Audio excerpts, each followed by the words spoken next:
Deuteronomy is the fifth and final book of the Torah, and it stands as one of the most powerful farewell speeches in all of ancient literature.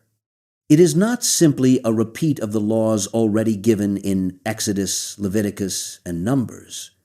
It is Moses, an old man near the end of his life, standing before a brand new generation of Israelites on the plains of Moab, just across the Jordan River from the Promised Land, and pouring out everything he has left in him before he dies.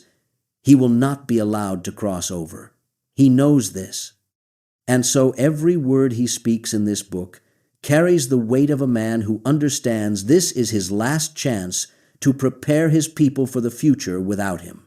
In this video, we are going to walk through every single event, every speech, every law, every blessing, and every curse found in the book of Deuteronomy, chapter by chapter, in the order they appear, so that by the end you will understand the entire book from beginning to end. We will explain who is speaking, why it matters, and what each moment means both historically and spiritually.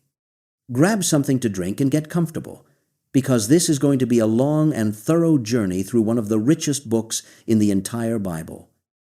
Before we walk through the chapters, we need to understand the setting. The people of Israel had left Egypt many years earlier.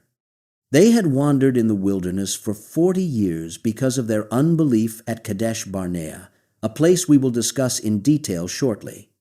Now, at the close of those 40 years, the entire nation stands camped in the plains of Moab, on the eastern side of the Jordan River, directly across from the city of Jericho. This is the 11th month of the 40th year since leaving Egypt. Moses is 120 years old. He knows his death is near, and God has already told him he will not enter the land of Canaan because of an incident at the waters of Meribah, which we will also cover.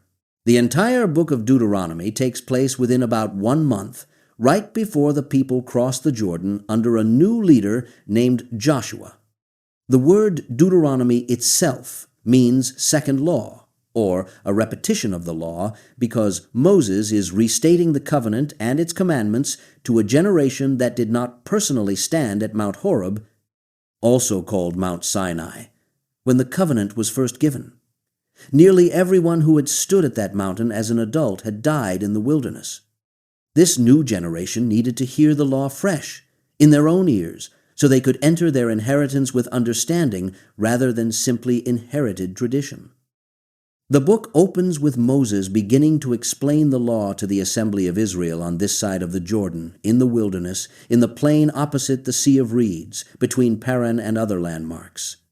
The narrator tells us it is an 11-day journey from Horeb to Kadesh Barnea by way of Mount Seir, a small detail that carries enormous weight once you realize that the 40 years of wandering happened because the people refused to trust God after that short journey.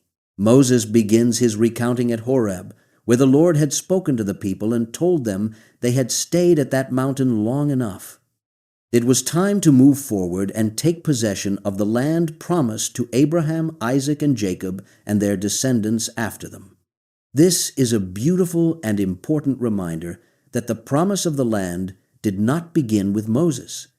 It began generations earlier with the patriarchs, and everything happening now is the fulfillment of an ancient covenant.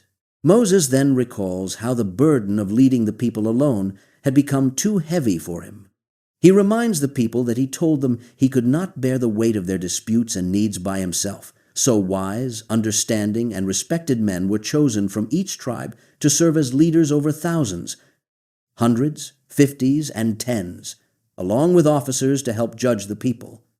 Moses reminds them that he charged these judges to hear cases fairly, without partiality, whether the person involved was of great or small standing, and without fear of any man, because judgment belongs to God.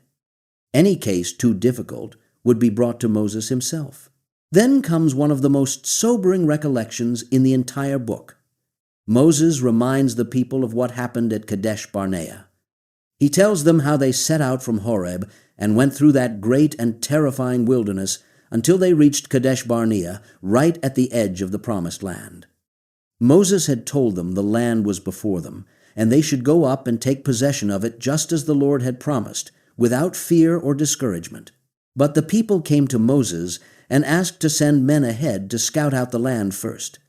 Moses agreed, and 12 men, one from each tribe, were sent to explore the land.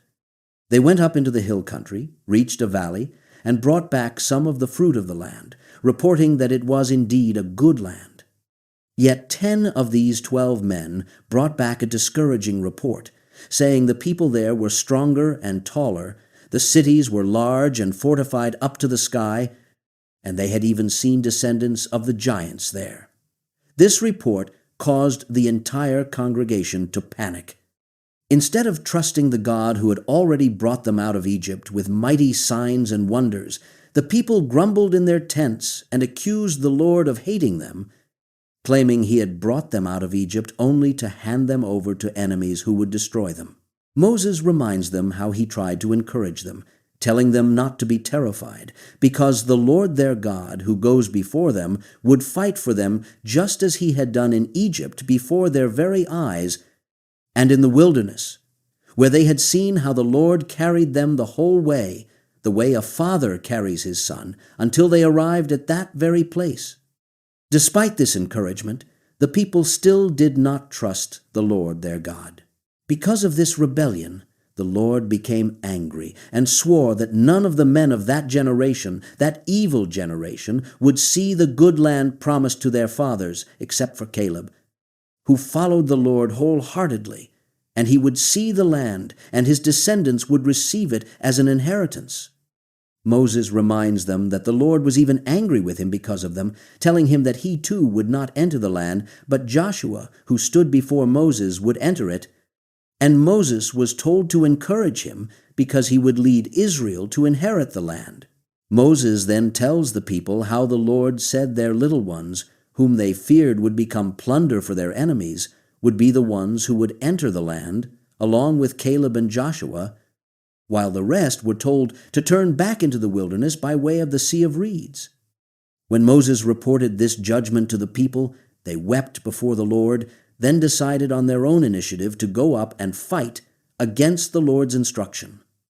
Moses warned them not to go, because the Lord was not with them, and they would be defeated by their enemies.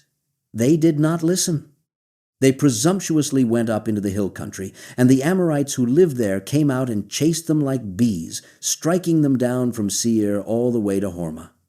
When the people returned and wept before the Lord again, he did not listen to their voice or pay attention to them. So they remained at Kadesh for a long time. Chapter 2 picks up the journey after those wasted years. Moses recalls how they turned and set out toward the wilderness, by the way of the Sea of Reeds, just as the Lord had spoken, and they wandered around Mount Seir for many days. The Lord then told Moses the people had circled this mountain long enough, and it was time to turn north. Here Moses records specific instructions the Lord gave regarding the nations they would pass. They were to pass through the territory of their relatives, the descendants of Esau, who lived in Seir. The Israelites were warned not to provoke them to war, because the Lord would not give the Israelites any of Esau's land, since he had already given Mount Seir to Esau as a possession. This is a crucial theological point that many people miss when reading Deuteronomy. God was not just the God of Israel giving Israel land. God was shown here to be sovereign over the destinies and territories of other nations as well, including nations descended from Abraham's extended family, and even nations with no blood relation to Abraham at all, as we will see with Ammon and Moab.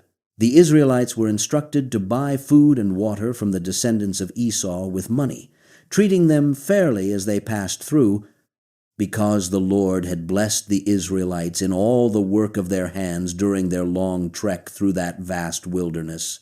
And the Lord their God had been with them for 40 years, and they had lacked nothing. They passed beyond their brothers, the descendants of Esau, avoiding the route through the Arabah, and instead went by way of the wilderness of Moab. Then the Lord told Moses not to harass Moab or provoke them to war either, because he would not give any of their land to Israel, since he had given the territory of Ar to the descendants of Lot as a possession. A historical note is inserted here, explaining that the Emim had formerly lived in that land, a people great, numerous, and tall, like the giant Anakim, and they were regarded as another group of giants, though the Moabites called them Emim. Similarly, Seir had formerly been inhabited by the Horites, but the descendants of Esau dispossessed them and settled in their place, just as Israel would later do in the land the Lord was giving them. The Israelites were then told to cross the brook Zered, and this crossing marked exactly 38 years since they had left Kadesh Barnea the first time, and by this point, that entire generation of fighting men who had rebelled had died out from the camp, exactly as the Lord had sworn to them. The hand of the Lord was against them to destroy them from the camp until they were finished off. Once that whole generation of men of war had died, the Lord spoke to Moses again, telling him they were now to cross the border of Moab at Ar. Moses recalls another historical note here, that the Lord similarly did not give Israel any of the land of the descendants of Ammon, because he had given it to them as a possession, since it had formerly been considered the land of the Rephaim, another group of giants, whom the Ammonites called the Zamzummim, a people great, numerous, and tall, whom the Lord destroyed before the Ammonites, so they could dispossess them and settle there, just as he had done for the descendants of Esau in Seir, and just as he had done for the descendants of Caphtor, who destroyed the Avim who lived in villages as far as Gaza and settled in their place. Then Moses recalls the command to rise up, set out, and cross the river Arnon, because the Lord was giving into Israel's hand Sihon the king of Heshbon, an Amorite, and his land, and Israel was told to begin taking possession and contend with him in battle. The Lord promised to put the dread and fear of Israel on all the peoples under heaven, so that when they heard the news of Israel, they would tremble in anguish. Moses then recounts sending messengers of peace to Sihon, king of Heshbon, asking for permission to pass through his land along the highway, promising to turn neither to the right nor the left, and offering to buy food and water just as they had done with Esau's descendants. But Sihon would not let Israel pass through, because the Lord had hardened his spirit and made his heart obstinate in order to give him into Israel's hand. The Lord told Moses that this was the beginning of giving Sihon and his land over to Israel, and that Israel should begin to take possession, so that they might inherit his land.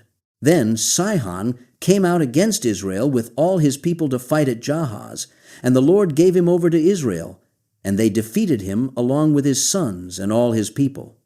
Israel captured all his cities at that time and devoted to destruction every city, men, women, and children, leaving no survivors, though they took the livestock and the spoil of the cities as plunder for themselves. From Aroer on the edge of the Arnon Valley, and from the city in the valley itself, as far as Gilead, no city was too high or too strong for them, because the Lord their God gave all of it over to them. However, they did not go near the land of the Ammonites, staying away from the whole area along the river Jabbok, and the cities of the hill country everywhere the Lord their God had forbidden them. Chapter 3 continues this military recollection, describing how the people then turned and went up the road toward Bashan, where Og, the king of Bashan, came out against them with all his people to fight at Edrei. The Lord told Moses not to fear him, because he had given Og all his people and his land into Israel's hand to be treated just as Sihon had been treated. So the Lord their God gave Og, king of Bashan, and all his people into Israel's hand, and they struck him down until no survivor remained. At that time they captured all his cities, 60 cities in total, the entire region of Argob, and the kingdom of Og in Bashan, all of these cities being fortified with high walls, gates, and bars, along with a great many unwalled villages. Israel devoted all of these to destruction, just as they had done to Sihon, king of Heshbon, destroying every city, along with the men, women, and children, though they kept the livestock and the spoil of the cities for themselves as plunder. A remarkable detail is preserved here about Og. He was the last of the remnant of the giants, the Rephaim. His bed, made of iron, was said to be about 13 feet long and about 6 feet wide, measured by the common cubit, and it was reportedly still on display in Rabbah, a city of the Ammonites, at the time Moses spoke these words. This detail was likely included to reassure the new generation of Israelites that the fearsome giants they had heard about from the earlier spies were not invincible after all. If Israel could defeat Og, the very last of that giant race in that region, they could trust God to help them conquer the rest of the land as well. Moses then explains how this newly conquered land east of the Jordan was divided among 2.5 tribes. The land from Aroer by the Arnon Valley, including half the hill country of Gilead and its cities, was given to the Reubenites and Gadites. The rest of Gilead and all of Bashan, the kingdom of Og, including the entire region of Argob, was given to the half-tribe of Manasseh. This region was called the land of the Rephaim because of Og's earlier rule there. Jair, a descendant of Manasseh, took the whole region of Argob and named the villages after himself, calling them the villages of Jair. Machir received Gilead. The remaining tribes of Reuben and Gad received the land from Gilead to the river Arnon, with the middle of the valley as the border, extending to the river Jabbok, the border of the Ammonites. The Arabah, too, with the Jordan as a border, from the Sea of Chinnereth down to the Sea of the Arabah, which is the Salt Sea, under the slopes of Pisgah on the east. Moses then recalls the command he gave to the tribes of Reuben and Gad and the half-tribe of Manasseh at that time. Even though the Lord had already given them this land as their possession, their fighting men were required to cross over armed ahead of their brothers, the rest of Israel, and help them until they, too, had taken possession of the land beyond the Jordan and had rest, just as their brothers had received. Only then could the men of Reuben, Gad, and half of Manasseh return to the land Moses had given them.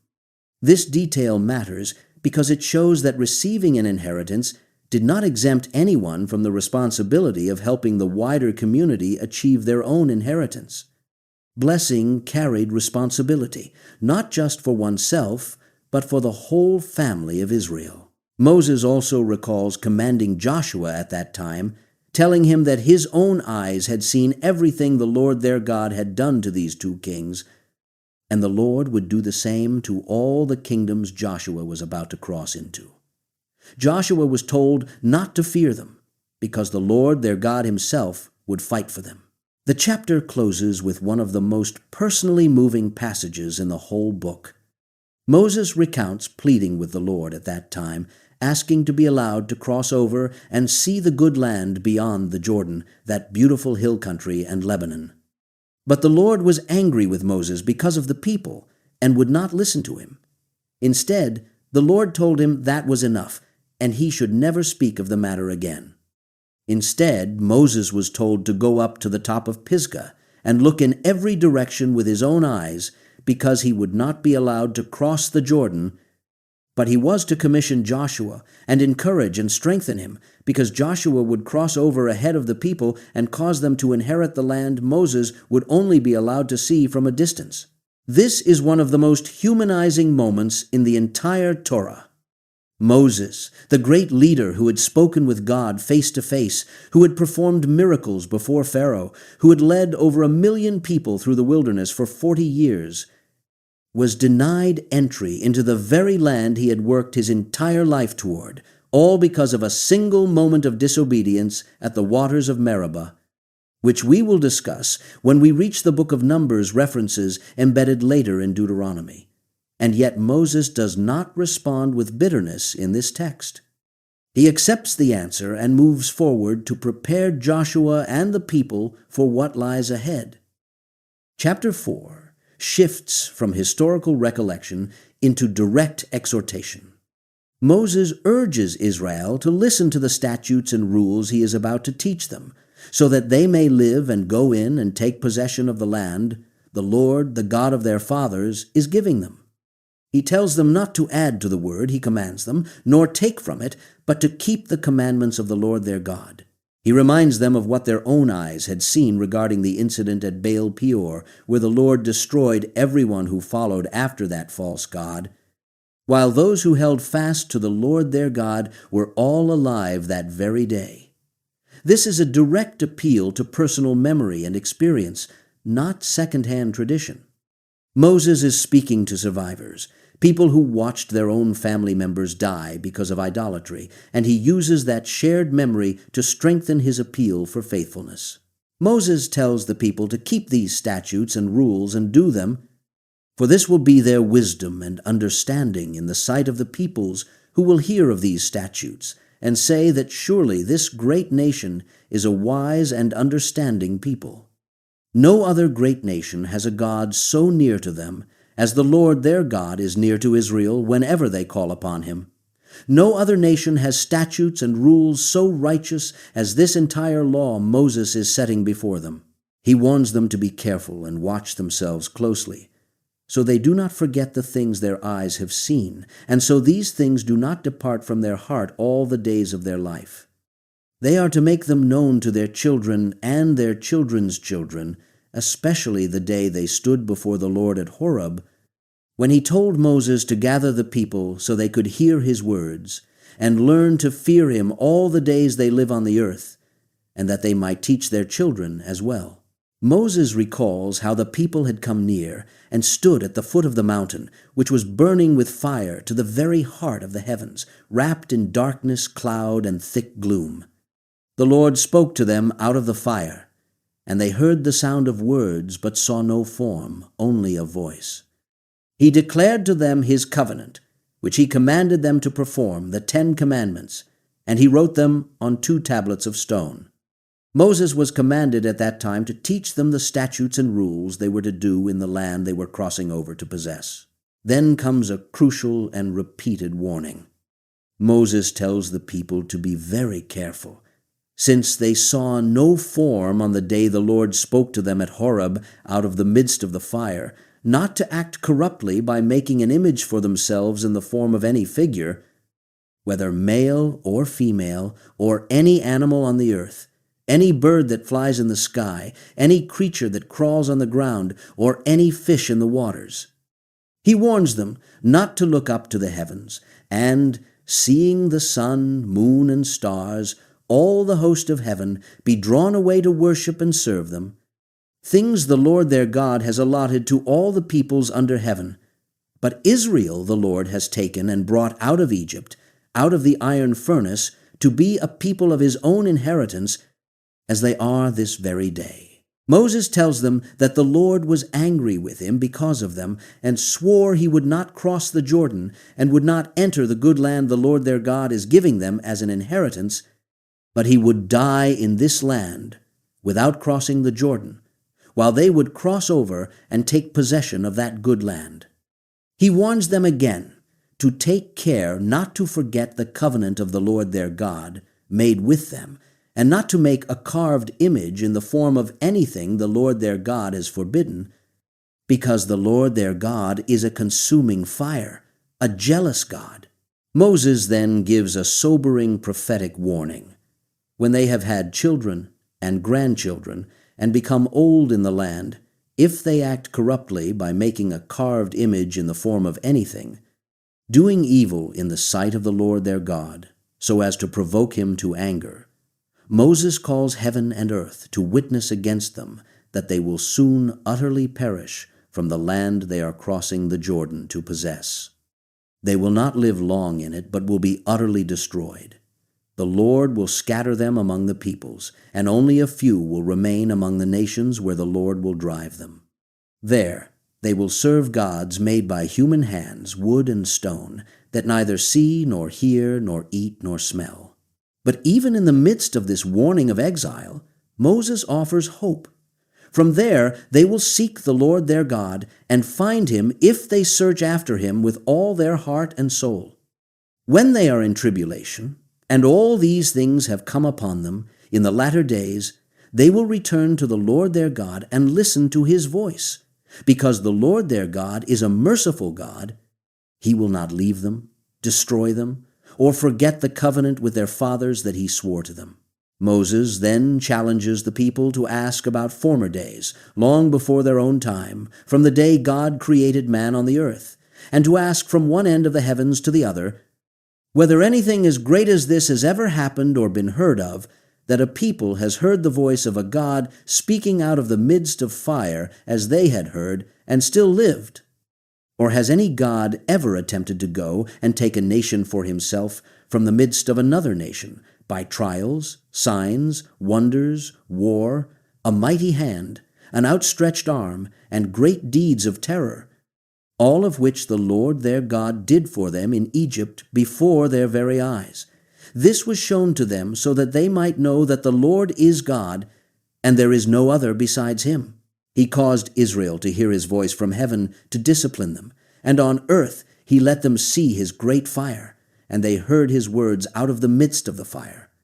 Because he loved their fathers, he chose their descendants after them, bringing them out of Egypt with his own presence, by his great power, driving out before them nations greater and mightier than themselves, to bring them in, to give them their land as an inheritance, as it is this very day. Moses concludes this chapter by urging the people to know therefore this day, and lay it to their heart, that the Lord is God in heaven above, and on the earth beneath there is no other.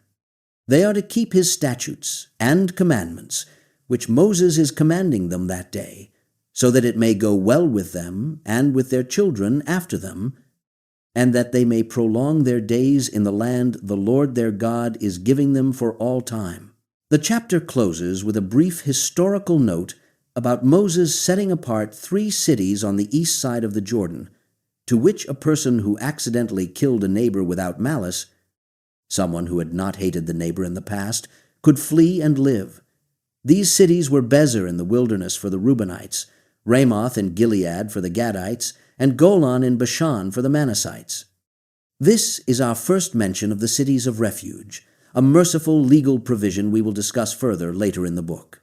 The chapter ends with the formal heading introducing the law Moses set before the people, the testimonies, statutes, and rules he spoke to them after they came out of Egypt on the east side of the Jordan, in the valley opposite Beth Peor, in the land of Sihon, king of the Amorites who lived at Heshbon, whom Moses and the Israelites defeated after coming out of Egypt, taking possession of his land and the land of Og king of Bashan, the 2 kings of the Amorites on the east side of the Jordan, from Aroer on the edge of the Arnon valley to Mount Sirion, called Hermon, including all the Arabah on the east side of the Jordan, as far as the Salt Sea, under the slopes of Pisgah.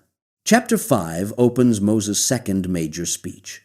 He summons all Israel and tells them to hear the statutes and rules he speaks in their hearing that day, so they may learn them and be careful to do them.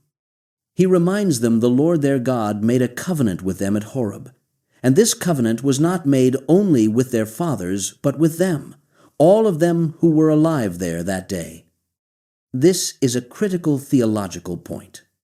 Even though the people physically standing before Moses had mostly not been present at Horeb, since the previous generation had died in the wilderness, Moses insists that the covenant belongs just as fully to them. The covenant is not merely inherited history, but a living relationship each generation must claim for itself.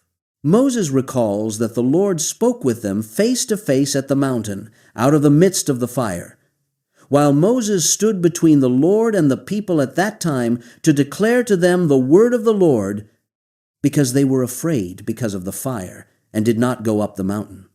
Then Moses restates the 10 Commandments almost exactly as they appeared earlier in the book of Exodus, with a few notable differences worth pointing out. The commandments given here are that they should have no other gods before the Lord. They should not make for themselves a carved image or any likeness of anything to bow down to or serve, because the Lord their God is a jealous God, visiting the iniquity of the fathers on the children to the 3rd and 4th generation of those who hate him, but showing steadfast love to thousands of those who love him and keep his commandments. They must not take the name of the Lord their God in vain. They must observe the Sabbath day to keep it holy. working 6 days, but resting on the seventh, doing no work, neither them, their son, daughter, servant, ox, donkey, any livestock, nor the sojourner within their gates, so that their servants may rest as well as they do. Interestingly, in this version, the reason given for the Sabbath is not creation itself, as in Exodus, but the memory of slavery in Egypt, and the mighty hand and outstretched arm by which the Lord brought them out, which is why the Lord commanded them to observe the Sabbath day. They are to honor their father and mother, as the Lord commanded, that their days may be long, and it may go well with them in the land the Lord their God is giving them. They must not murder. They must not commit adultery. They must not steal. They must not bear false witness against their neighbor. They must not covet their neighbor's wife, and they must not desire their neighbor's house, field, servant, ox, donkey, or anything that belongs to their neighbor. Moses then recalls that these words the Lord spoke to the whole assembly at the mountain, out of the fire, the cloud, and the thick darkness, with a loud voice, and he added no more. He wrote them on 2 tablets of stone, and gave them to Moses.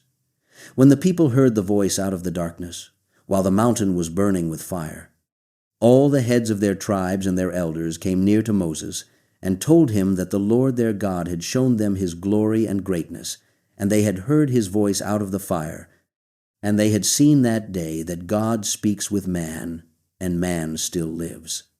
But now, they asked, why should they die? For this great fire will consume them, if they hear the voice of the Lord their God any longer, and they will die. They asked Moses to go near and hear all that the Lord their God says, and then tell them, and they would hear and do it. The Lord heard the voice of their words when they spoke to Moses, and he told Moses that he had heard what the people said to him, and everything they said was good. He wished they had such a heart to fear him, and keep all his commandments always, so that it might go well with them and their children forever. Moses was told to go tell the people to return to their tents, but he himself was to stand there with the Lord, and the Lord would tell him all the commandments, statutes, and rules he should teach the people, so they could do them in the land he was giving them to possess. The people were told to be careful to do as the Lord their God had commanded them, not turning aside to the right hand or to the left, but walking in all the way the Lord their God commanded them, so they might live, and it might go well with them, and they might live long in the land they would possess. Chapter 6 contains what may be the single most important passage in the entire Hebrew Scriptures for Jewish life and worship.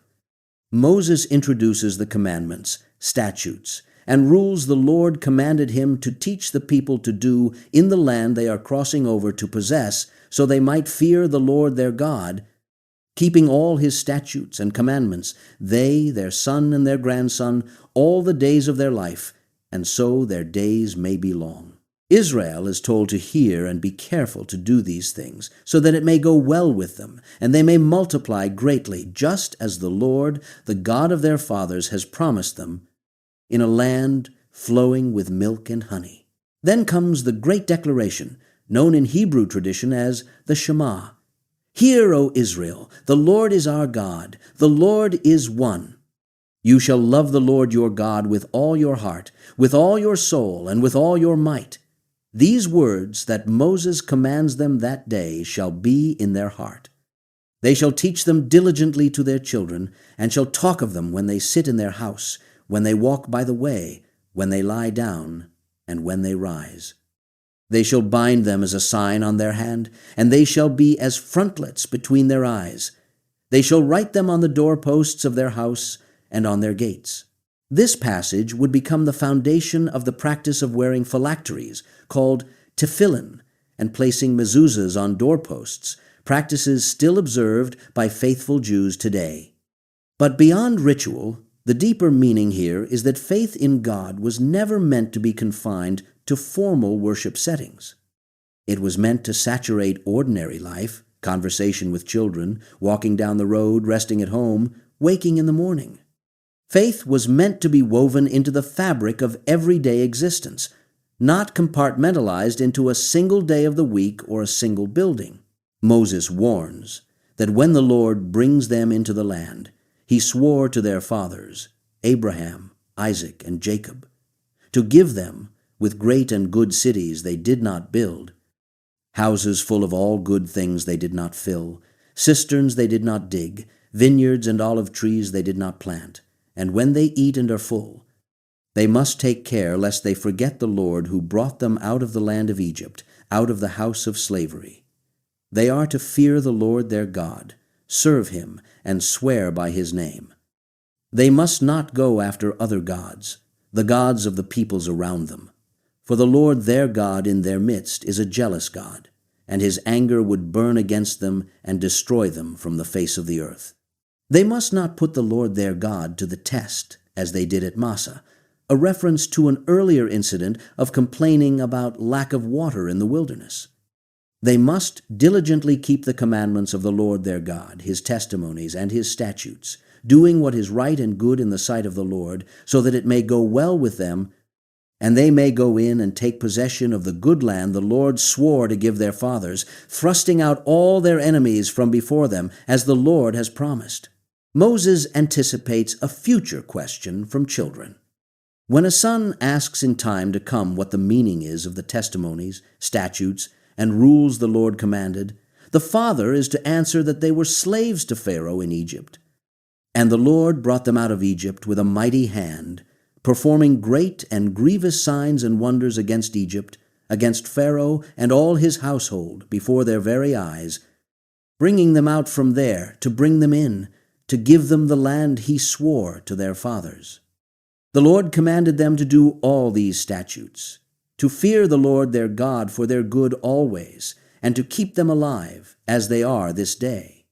It will be righteousness for them if they are careful to do all this commandment before the Lord their God, just as he has commanded. Chapter 7 addresses one of the most difficult and often misunderstood portions of Deuteronomy, the command regarding the nations already living in the land. Moses tells the people that when the Lord their God brings them into the land they are entering to possess and clears away many nations before them, the Hittites, Girgashites, Amorites, Canaanites, Perizzites, Hivites, and Jebusites, 7 nations more numerous and mightier than themselves. And when the Lord their God gives them over and they defeat them, they must devote them to complete destruction. They must make no covenant with them and show them no mercy. They must not intermarry with them, giving their daughters to their sons or taking their daughters for their sons, because doing so would turn their children away from following the Lord to serve other gods. And the anger of the Lord would be kindled against them, destroying them quickly. Instead, Moses instructs, this is what they shall do to them. They shall break down their altars, dash in pieces their pillars, chop down their Asherah poles, and burn their carved images with fire. This might seem harsh to modern ears, but the underlying concern throughout this passage is not ethnic hatred or arbitrary cruelty. It is spiritual survival. Moses is deeply concerned that if Israel does not decisively separate itself from the idolatrous practices of these nations, including practices like child sacrifice associated with some of these cultures, Israel itself will be corrupted and drawn away from covenant faithfulness, exactly as would later happen throughout the period of the judges and the divided kingdom. Moses explains why Israel specifically was chosen.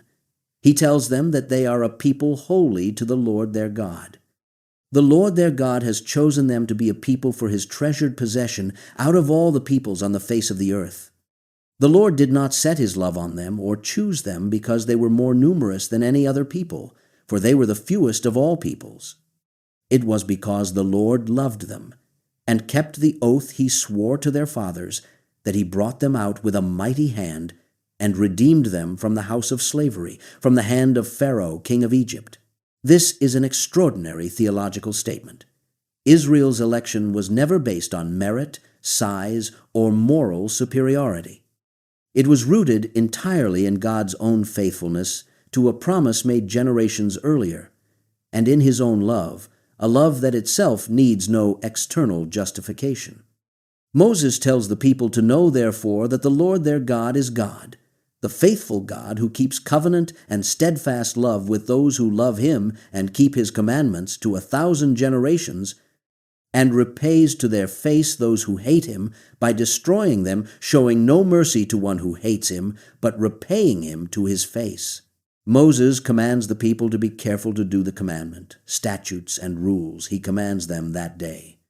And if they listen to these rules and are careful to do them, the Lord their God will keep with them the covenant and the steadfast love he swore to their fathers. He will love them, bless them, and multiply them, blessing the fruit of their womb, the fruit of their ground, their grain, wine, oil, the increase of their herds and flocks, in the land he swore to give their fathers.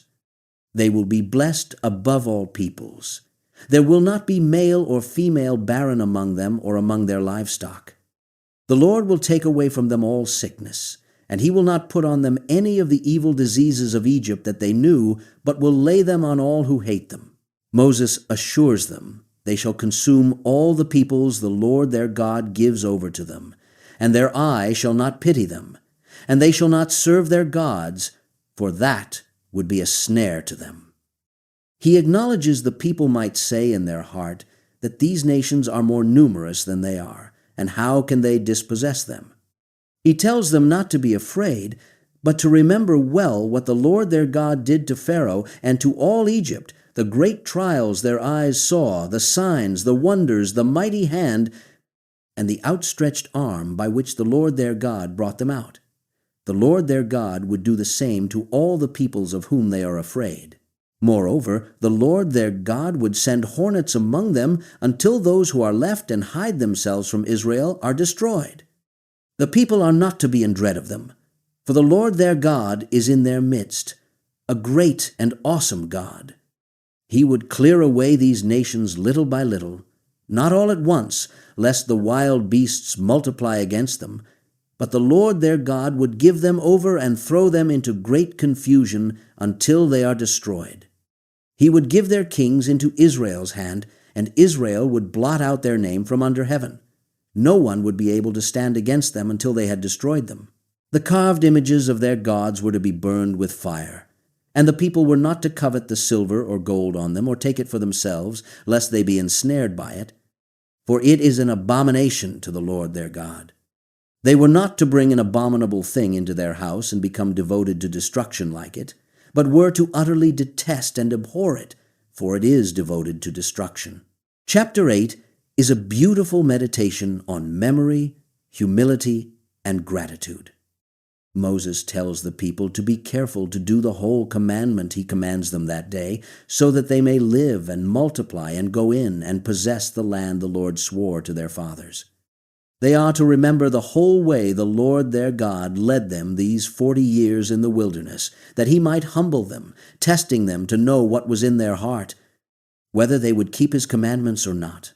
He humbled them and let them hunger, then fed them with manna, which they did not know, nor did their fathers know, so that he might make them know that man does not live by bread alone, but man lives by every word that comes from the mouth of the Lord. Their clothing did not wear out on them, and their feet did not swell these 40 years. This detail is a small but powerful reminder of God's provision in the smallest details of daily survival across 4 decades of wandering. They are told to know in their hearts that as a man disciplines his son, the Lord their God disciplines them. They are to keep the commandments of the Lord their God by walking in his ways and by fearing him, for the Lord their God is bringing them into a good land, a land of brooks of water, of fountains and springs flowing out in the valleys and hills, a land of wheat and barley, vines, fig trees, pomegranates, olive trees, and honey, a land where they will eat bread without scarcity and lack nothing, a land whose stones are iron and out of whose hills they can dig copper. Here is the warning at the heart of the chapter. When they have eaten and are full, they shall bless the Lord their God for the good land he has given them. They must take care lest they forget the Lord their God by not keeping his commandments, rules, and statutes, lest, when they have eaten and are full, and have built good houses and live in them, and their herds and flocks multiply, and their silver and gold is multiplied, and all they have is multiplied, then their heart be lifted up, and they forget the Lord their God, who brought them out of the land of Egypt, out of the house of slavery, who led them through that great and terrifying wilderness, with its fiery serpents and scorpions and thirsty ground where there was no water, who brought them water out of the flinty rock, who fed them in the wilderness with manna that their fathers did not know, that he might humble them and test them to do them good in the end. Moses warns them not to say in their heart, "My power and the might of my own hand have gotten me this wealth." They must remember the Lord their God, for it is he who gives them power to get wealth, that he may confirm his covenant that he swore to their fathers, as it is this day. The chapter ends with a stark warning.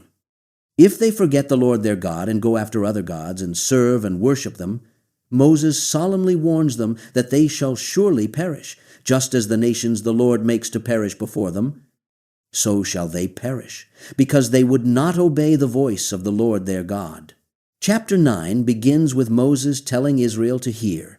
They are today to cross over the Jordan, to go in and dispossess nations greater and mightier than themselves, cities great and fortified up to heaven, and a people great and tall, the sons of the Anakim, whom they know about and of whom they have heard it said, "Who can stand before the sons of Anak?"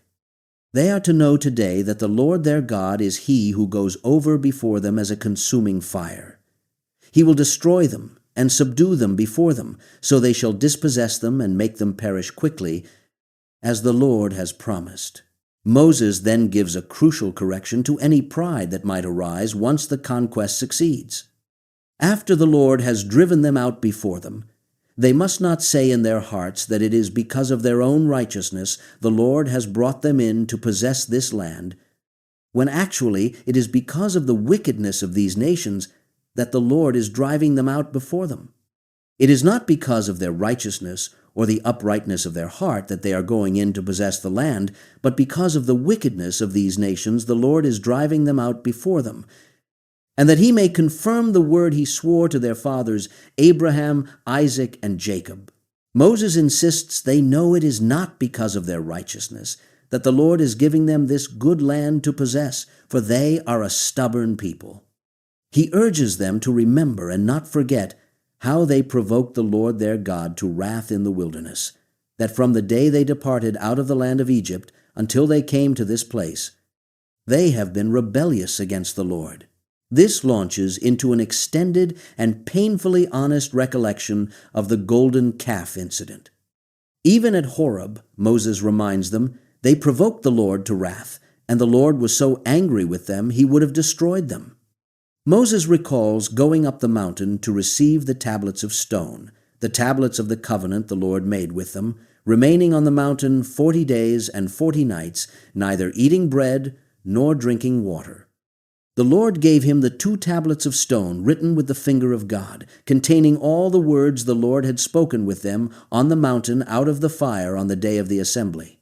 At the end of 40 days and nights, the Lord gave Moses the 2 tablets, the tablets of the covenant, and told him to arise quickly and go down, because his people, whom he had brought out of Egypt, had acted corruptly, turning aside quickly from the way the Lord had commanded them, making themselves a metal image. The Lord told Moses he had seen this people, and it was indeed a stubborn people. He told Moses to let him alone so that he might destroy them and blot out their name from under heaven, and he would make of Moses a nation mightier and greater than they. Moses recalls turning and going down the mountain burning with fire, the 2 tablets of the covenant in his 2 hands. When he looked and saw that they had indeed sinned against the Lord their God, making themselves a golden calf, turning aside quickly from the way the Lord had commanded them, Moses took the 2 tablets and threw them out of his 2 hands, breaking them before their eyes. He then fell down before the Lord as before, 40 days and 40 nights, neither eating bread nor drinking water because of all their sin they had committed, doing what was evil in the sight of the Lord to provoke him to anger. Moses recalls being afraid of the anger and hot displeasure the Lord bore against them, enough to destroy them, but the Lord listened to him that time as well. Moses also recalls that the Lord was angry enough with Aaron to destroy him, and Moses prayed for Aaron also at that time. He took their sinful thing, the calf they had made, burned it with fire, crushed it, and ground it very small until it was as fine as dust, and he threw the dust into the brook that ran down from the mountain. Other rebellions are recalled here too. At Taberah, at Massa, and at Kibroth Hattava, they provoked the Lord to wrath. And when the Lord sent them from Kadesh Barnea, saying, "Go up and possess the land he had given them," they rebelled against the command of the Lord their God, and did not believe him or obey his voice. Moses reminds them they have been rebellious against the Lord from the day he knew them. Then Moses recalls falling down before the Lord for those 40 days and nights, because the Lord had said he would destroy them, praying to the Lord and asking him not to destroy his people and his heritage, whom he redeemed through his greatness, whom he brought out of Egypt with a mighty hand. Moses asked the Lord to remember his servants Abraham, Isaac, and Jacob, and not to look at the stubbornness of this people, their wickedness, or their sin, lest the land from which he brought them say the Lord was not able to bring them into the land he promised, and because he hated them, he has brought them out to put them to death in the wilderness. Moses reminds the Lord that they are his people and his heritage, whom he brought out by his great power and outstretched arm.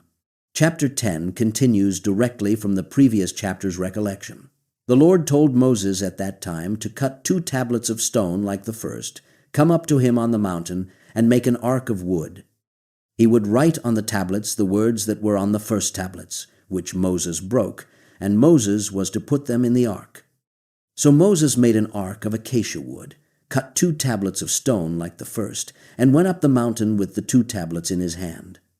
The Lord wrote on the tablets, in the same writing as before, the 10 commandments he had spoken to them on the mountain out of the midst of the fire on the day of the assembly, and the Lord gave them to Moses. Moses turned and came down from the mountain and put the tablets in the ark he had made, and there they remained, as the Lord had commanded him.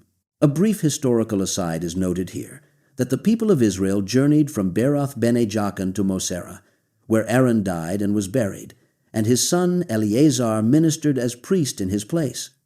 From there they journeyed to Gudgodah, and from Gudgodah to Jotbatha, a land with streams of water. At that time the Lord set apart the tribe of Levi to carry the ark of the covenant of the Lord, to stand before the Lord, to minister to him, and to bless in his name to this day. This is why Levi has no portion or inheritance with his brothers, because the Lord is his inheritance, just as the Lord had promised him. Moses recalls that he stayed on the mountain, as at the first time 40 days and nights, and the Lord listened to him that time also, and the Lord was unwilling to destroy Israel. The Lord then told Moses to arise, go on the journey ahead of the people, so they may go in and possess the land he swore to their fathers to give them. This leads to one of the most theologically profound passages in Deuteronomy.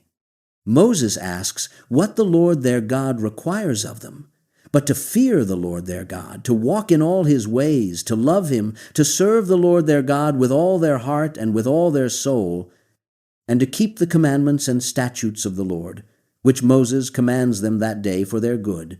Behold, to the Lord their God belongs heaven, and the heaven of heavens, the earth with all that is in it. Yet the Lord set his heart in love on their fathers alone, and chose their offspring after them above all peoples, as they are this day.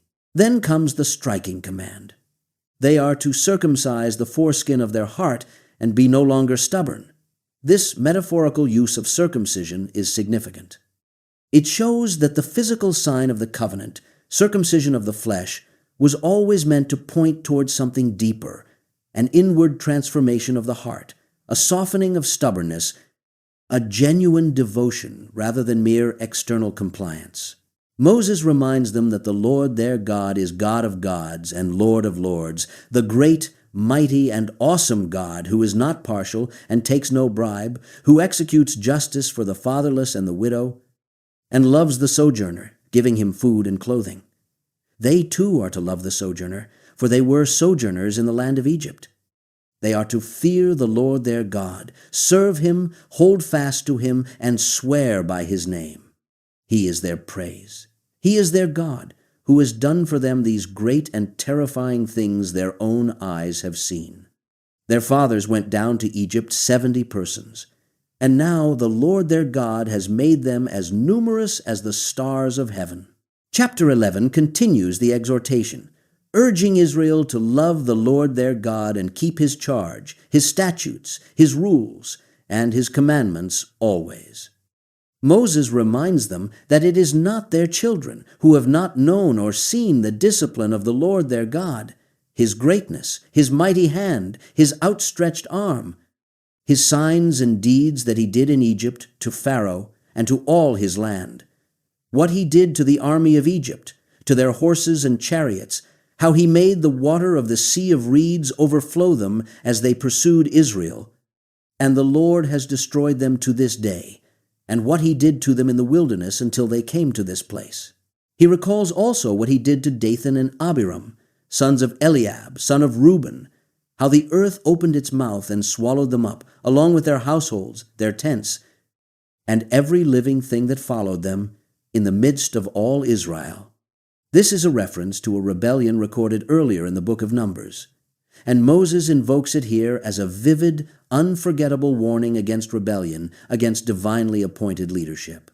Moses tells them it is their own eyes that have seen all the great work of the Lord that he did, so they should keep the whole commandment he commands them that day, that they may be strong, go in and take possession of the land they are crossing over to possess, and that they may live long in the land the Lord swore to their fathers to give to them and their offspring, a land flowing with milk and honey. The land they are entering to possess is described in contrast to Egypt, from which they came, where they sowed seed and watered it with their feet, like a garden of vegetables. But the land they are crossing over to possess is a land of hills and valleys, drinking water by the rain from heaven, a land the Lord their God cares for, the eyes of the Lord their God being always on it, from the beginning of the year to its end. If they will indeed obey the commandments Moses commands them that day, loving the Lord their God and serving him with all their heart and all their soul, the Lord will give the rain for the land in its season, the early rain and the later rain, that they may gather in grain, wine, and oil. He will give grass in the fields for the livestock, and they shall eat and be full. But Moses warns them to take care lest their heart be deceived, and they turn aside and serve other gods and worship them, for then the anger of the Lord will be kindled against them. And he will shut up the heavens, so there will be no rain. The land will yield no fruit, and they will perish quickly off the good land the Lord is giving them. Therefore they shall lay up these words of Moses in their heart and soul, binding them as a sign on their hand, and they shall be as frontlets between their eyes. They shall teach them to their children, talking of them when they sit in their house, when they walk by the way, when they lie down, and when they rise. They shall write them on the doorposts of their house and on their gates, so that their days and the days of their children may be multiplied in the land the Lord swore to give their fathers, as long as the heavens are above the earth. Moses reminds them that if they will be careful to do all this commandment, loving the Lord their God, walking in all his ways, and holding fast to him, then the Lord will drive out all these nations before them, and they will dispossess nations greater and mightier than themselves. Every place on which the sole of their foot treads shall be theirs, from the wilderness and Lebanon, from the river Euphrates, to the western sea, their territory shall be.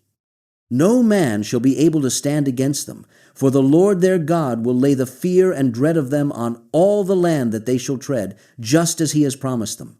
Finally, Moses presents them with the great choice that will echo throughout the rest of the book. Behold, he sets before them today a blessing and a curse. The blessing if they obey the commandments of the Lord their God commanded that day, and the curse if they do not obey the commandments of the Lord their God, but turn aside from the way Moses is commanding them that day to go after other gods they have not known. When the Lord their God brings them into the land they are entering to possess, They shall set the blessing on Mount Gerizim and the curse on Mount Ebal, mountains beyond the Jordan, toward the setting sun, in the land of the Canaanites, who live in the Arabah, opposite Gilgal, beside the oaks of Morah. For they are to cross over the Jordan to go in to possess the land the Lord their God is giving them, and when they possess it and live in it, they shall be careful to do all the statutes and rules Moses sets before them that day.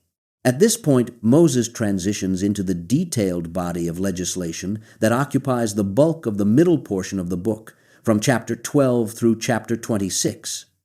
Rather than treating each individual statute in isolation, it helps to understand these laws as forming a coherent structure covering worship, leadership, justice, and daily community life, all designed to shape Israel into a distinct holy nation in contrast to the surrounding peoples.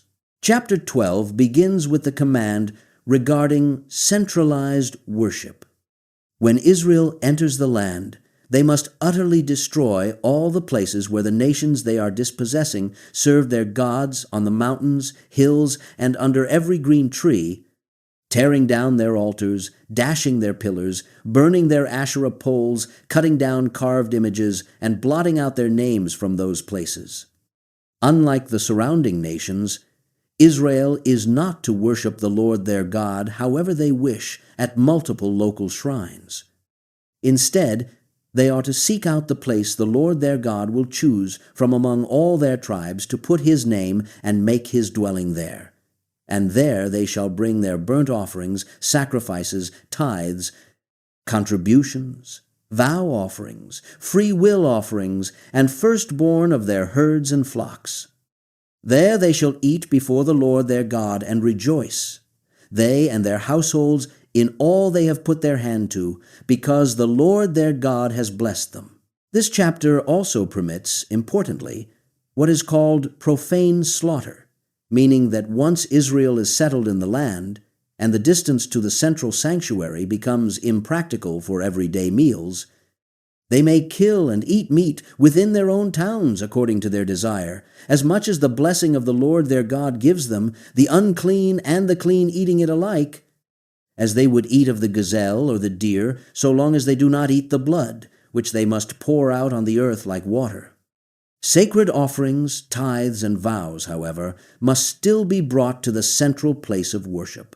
Moses repeatedly warns in this chapter against learning to imitate the detestable religious customs of the nations being dispossessed, particularly against inquiring how these nations serve their gods, wanting to do likewise. He specifically condemns child sacrifice practices, warning Israel not to do for the Lord their God what these nations do for their gods, for every abominable thing the Lord hates they have done for their gods, even burning their sons and daughters in the fire to their gods. He tells them to be careful to do everything he commands them, neither adding to it nor taking from it.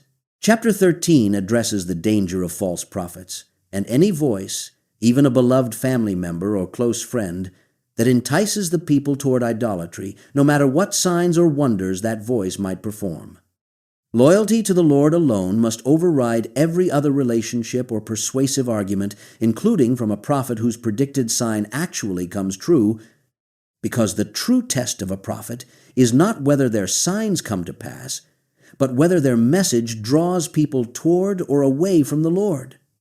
This chapter also addresses how an entire city that turns to idolatry as a community must be investigated and, if the report proves true, devoted to complete destruction, treated like a whole burnt offering to the Lord, never rebuilt.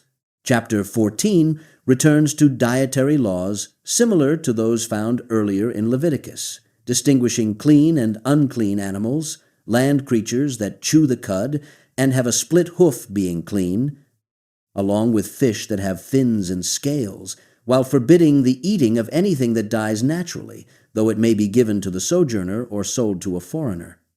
This chapter also reiterates and expands the law of tithing, instructing Israel to set aside 1/10 of their grain, wine, and oil, and the firstborn of their herds and flocks each year, eating it before the Lord at the place he chooses, so that they may learn to fear the Lord their God always. For those living too far from the central sanctuary, provision is made to convert the tithe into money, travel to the place the Lord chooses, and thereby whatever they desire: oxen, sheep, wine, strong drink, whatever their appetite craves, and eat there before the Lord, rejoicing with their household. Additionally, every third year this tithe is to be stored within their own towns for the benefit of the Levite, who has no portion or inheritance among them, and for the sojourner, the fatherless, and the widow, so that they may eat and be satisfied, in order that the Lord their God may bless them in all the work of their hands. Chapter 15 introduces the remarkable law of the sabbatical year every seventh year, in which every creditor is to release whatever he has lent to his neighbor, canceling debts among fellow Israelites, though foreigners could still be charged. This chapter insists there need be no poor among them, since the Lord will bless the land abundantly, provided only that they diligently obey the voice of the Lord and are careful to do all this commandment. Moses adds a stern warning against hardness of heart toward a poor brother as the seventh year of release approaches, insisting they must open their hand freely and lend sufficient for his need without a grudging heart, because the Lord their God will bless them in all their work for this generosity. Moses acknowledges frankly that the poor will never cease from the land, which is exactly why he commands such open-handed generosity toward the poor and needy brother in the land. This chapter also addresses the release of Hebrew slaves after 6 years of service, sending them away not empty-handed, but furnished liberally from the flock, the threshing floor, and the winepress, in proportion as the Lord has blessed them, remembering that they themselves were slaves in Egypt, and the Lord redeemed them. Should a servant love his master and household, and not wish to leave, a ceremony is described in which his ear is pierced with an awl against the door, marking him as a servant forever, a striking but voluntary arrangement. The chapter closes with instructions to consecrate every firstborn male among their herds and flocks to the Lord, not working with the firstborn of the herd, nor shearing the firstborn of the flock, eating them each year before the Lord at the place he chooses, though any animal with a blemish, lame, or blind is not to be sacrificed, but may be eaten within their towns like ordinary meat. Chapter 16 details the 3 great pilgrimage festivals that all Israelite men were required to observe at the central sanctuary. First is Passover, in the month of Abib, commemorating the night the Lord brought them out of Egypt, when they were to sacrifice the Passover offering and eat unleavened bread for 7 days, remembering the haste of their departure from Egypt. Second is the Feast of Weeks, counted 7 weeks from when the sickle is first put to standing grain, celebrated with a free will offering in proportion to how the Lord has blessed them, rejoicing before the Lord together with sons, daughters, servants, the Levite, the sojourner, the fatherless, and the widow.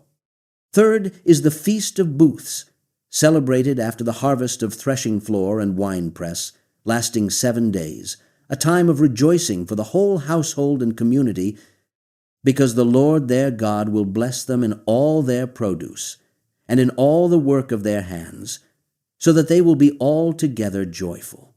All males were to appear before the Lord at these 3 feasts each year, not empty-handed, but each according to the blessing the Lord their God has given him. This chapter transitions into instructions concerning the appointment of judges and officers in every town, who shall judge the people with righteous judgment, without perverting justice, showing partiality, or accepting a bribe, for a bribe blinds the eyes of the wise and subverts the cause of the righteous.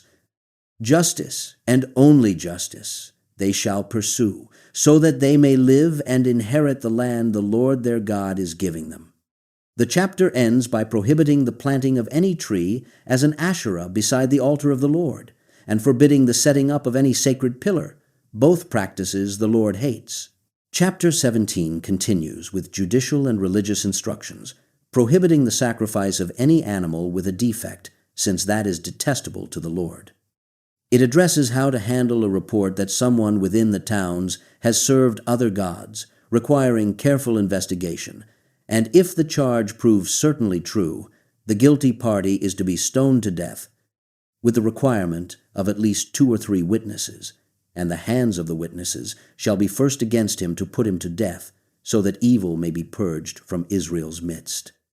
This chapter also addresses cases too difficult for local judges to be brought to the central sanctuary before the Levitical priests and the judge who is in office at that time, whose verdict must be strictly followed under threat of death for anyone who acts presumptuously in refusing to obey.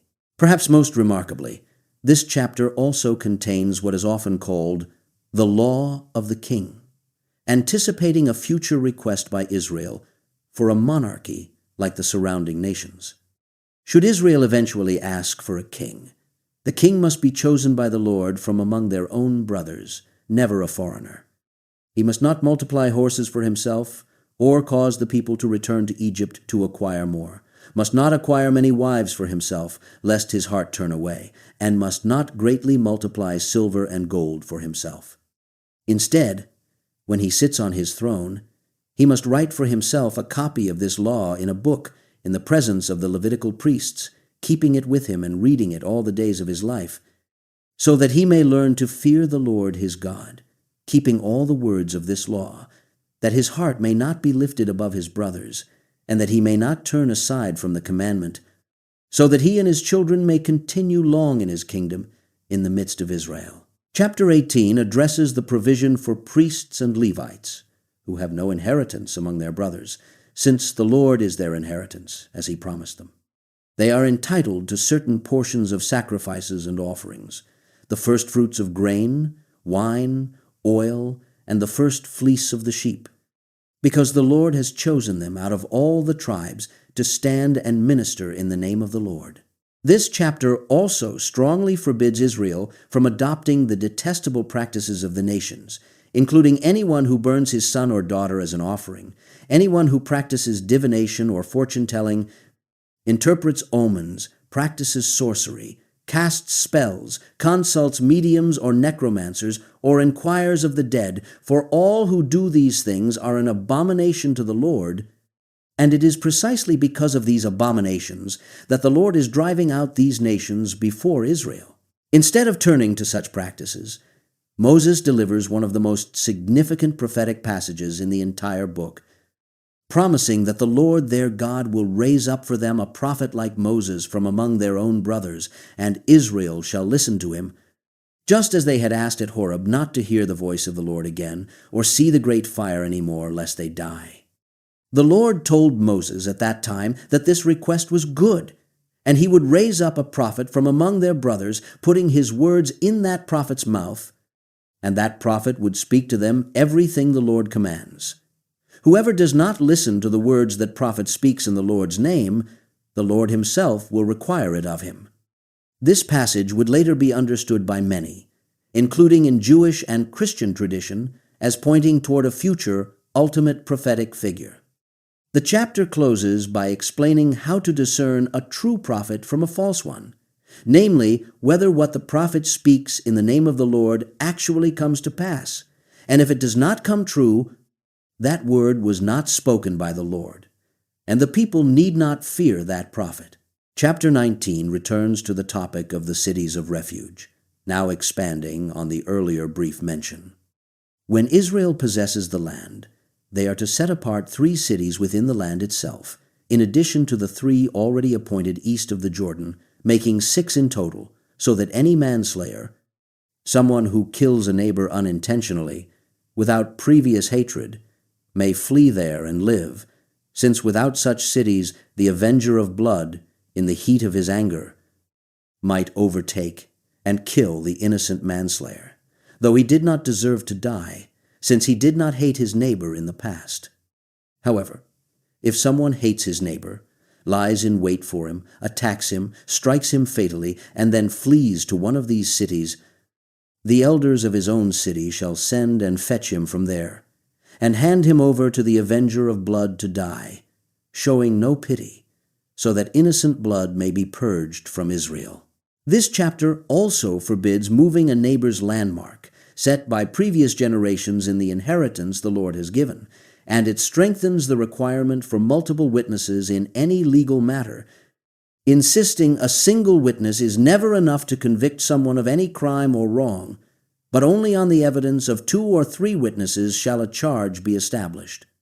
If a malicious witness is found to have testified falsely against another, the judges must investigate diligently, and if the witness is proven false, they shall do to him as he intended to do to his brother, so that the rest will hear and be afraid, never again committing such an evil among them. The principle here is stated plainly: life for life, eye for eye, tooth for tooth, hand for hand, foot for foot.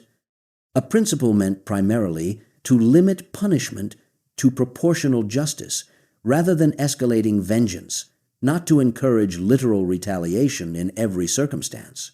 Chapter 20 addresses the conduct of warfare, instructing that when Israel goes out to battle against enemies and sees horses, chariots, and an army greater than their own, they should not be afraid, for the Lord their God, who brought them up out of the land of Egypt, is with them.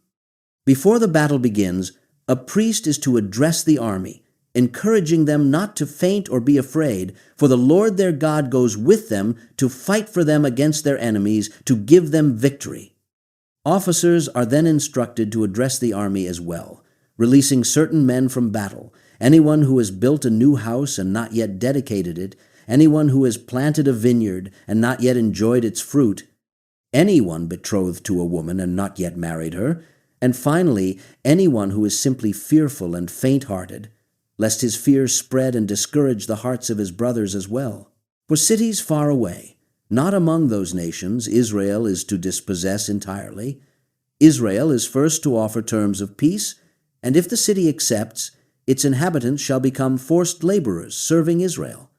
If the city refuses peace and makes war instead, Israel is to besiege it, and when the Lord gives it into their hand, they shall put all the males to the sword, though women, children, livestock, and everything else in the city may be taken as plunder.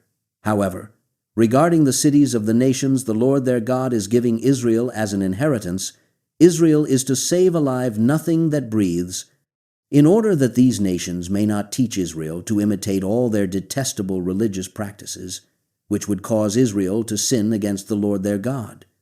This chapter closes by prohibiting the destruction of fruit trees during a lengthy siege, since man does not live by war alone, and trees of the field are not men that they should be besieged as well, though trees not used for food may be cut down to build siege works. Chapter 21 addresses several distinct legal situations. First, if a slain body is found lying in a field and it is not known who killed him, the elders and judges of the nearest town must take a heifer that has never been worked, break its neck in a valley with running water, and wash their hands over it, declaring their innocence and asking the Lord to accept atonement for the blood of the innocent, so that guilt for the bloodshed may be purged from among them. Next comes the law regarding a woman taken captive in war whom a man desires to marry. She is brought into his house, shaves her head, trims her nails, discards her captive's clothing, and mourns her father and mother a full month before the man may go into her and become her husband. Should he later no longer delight in her, he must let her go free, never selling her for money, nor treating her as a slave because he has humbled her. This chapter also addresses inheritance rights, insisting that a man with 2 wives, one loved and one unloved, must not favor the son of the loved wife over the actual firstborn, the son of the unloved wife, in matters of inheritance, but must acknowledge the firstborn and give him a double portion, since he is the firstfruits of his father's strength, and the right of the firstborn is his. Next is the difficult law regarding a stubborn and rebellious son, one who will not obey his father or mother, even after discipline, a glutton and a drunkard. His parents are to bring him before the elders of the city, and if he is found guilty, the men of the city shall stone him to death, purging evil from Israel's midst, so that all Israel will hear and fear. This chapter also addresses the treatment of an executed criminal's body, insisting it must not remain overnight on a tree, but must be buried the same day, since anyone hanged on a tree is cursed by God, and the land must not be defiled. Chapter 22 addresses numerous everyday scenarios, mostly focused on love of neighbor expressed through practical helpfulness and honesty. If someone sees his brother's ox or sheep going astray, he must not ignore it, but must bring it back, and if the owner is not near or known, he must keep the animal until the owner seeks it, then return it. The same applies to a lost donkey, garment, or anything else lost that a brother might need help finding. This chapter forbids cross-dressing between men and women, and forbids taking a mother bird along with her young or eggs from a nest, though the young may be taken if the mother is first let go, so that it may go well and their days be long. It requires a parapet, a protective railing, to be built around the roof of any new house, so that no one might fall from it and bring blood guilt upon the household. It forbids sowing a vineyard with two kinds of seed, plowing with an ox and a donkey together, or wearing clothing woven of both wool and linen together, all reflecting a broader principle in the law about maintaining proper distinctions and not mixing things that God has ordained to remain separate. This chapter also addresses tassels to be made on the four corners of the garment they wear, a visual reminder of covenant identity. It then moves into serious laws regarding sexual purity, addressing false accusations of a bride not being a virgin, the penalty for proven adultery involving both parties being put to death, distinctions in cases of a betrothed virgin being violated within a city where she could have cried for help versus in the open country where no one could hear her cry, and the penalty for a man who violates a virgin not yet betrothed, requiring him to marry her and never divorce her, alongside financial restitution to her father.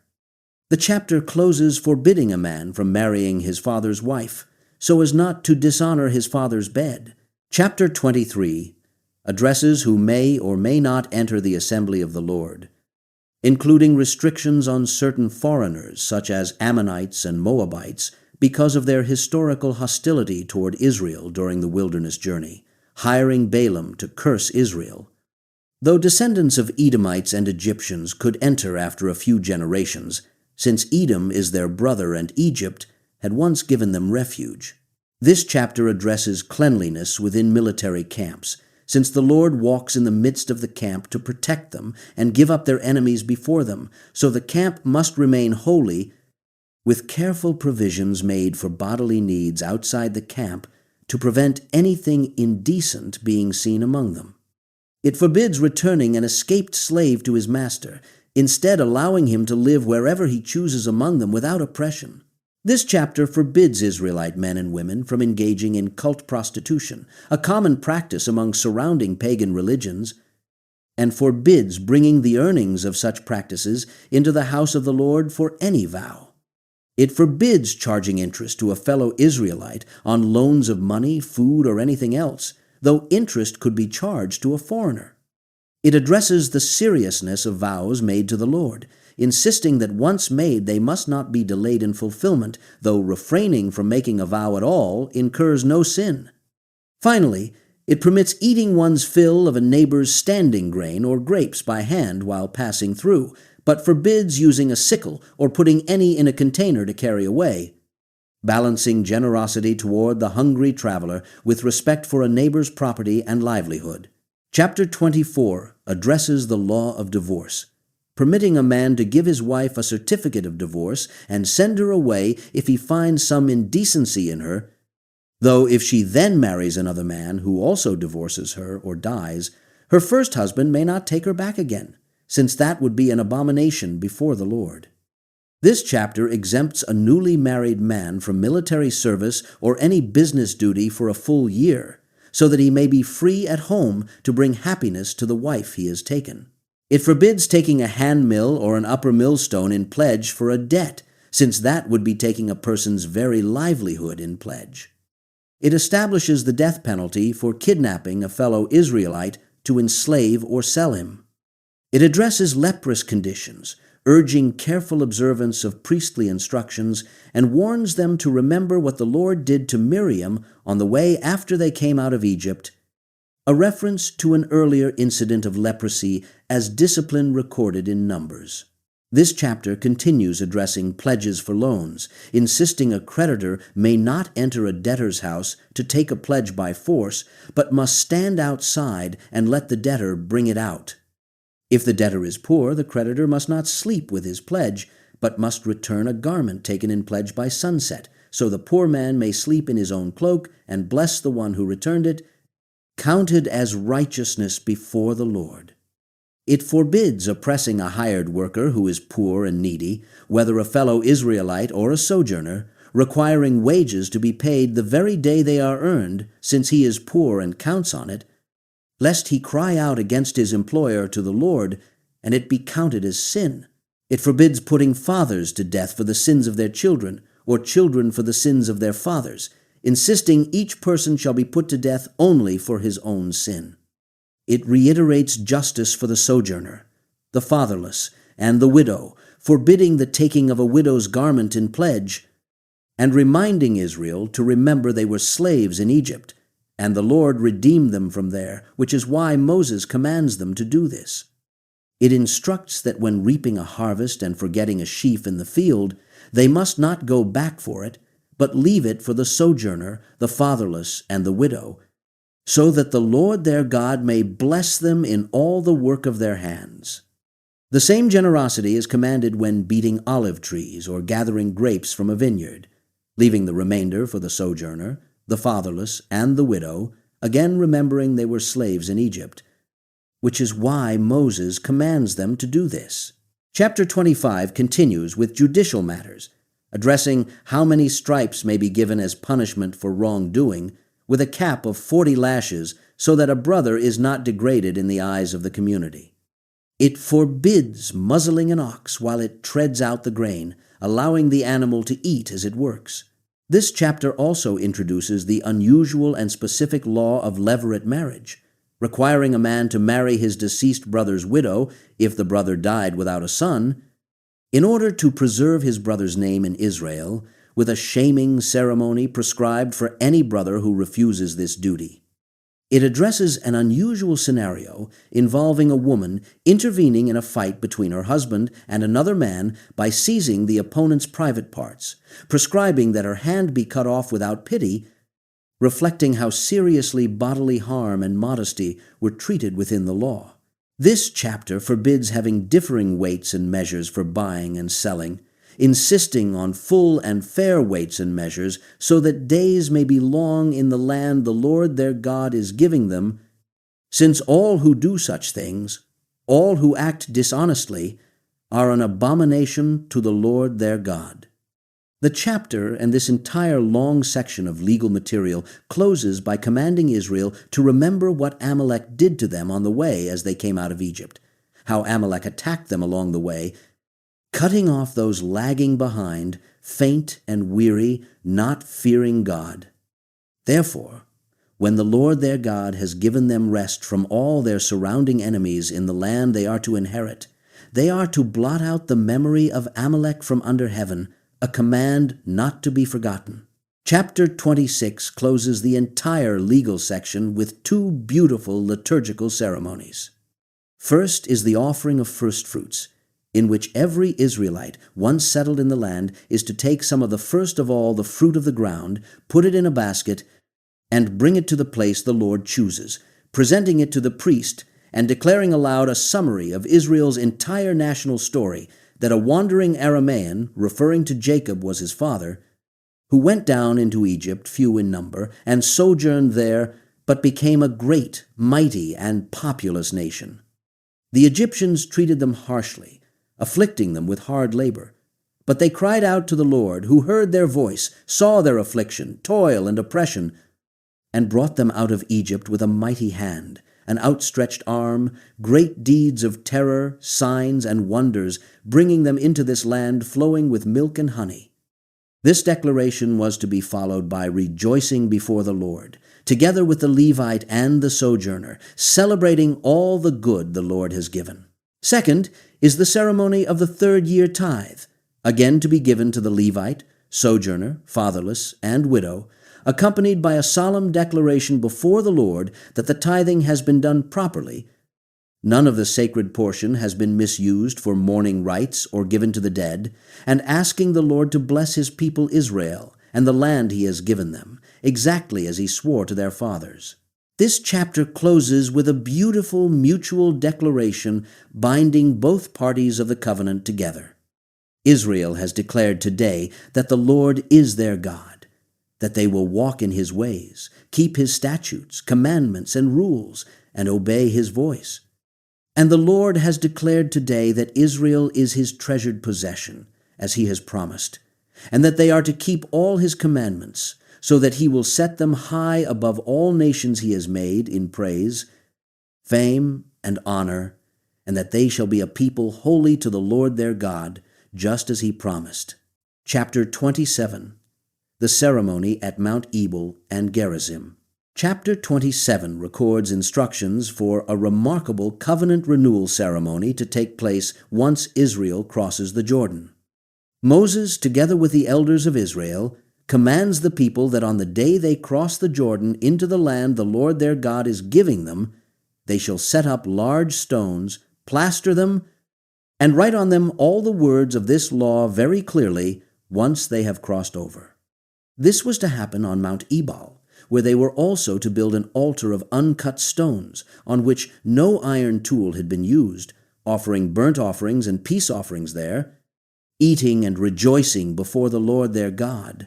Moses and the Levitical priests then instruct all Israel to keep silence and hear, because that day they have become the people of the Lord their God, and they must obey the voice of the Lord, doing his commandments and statutes.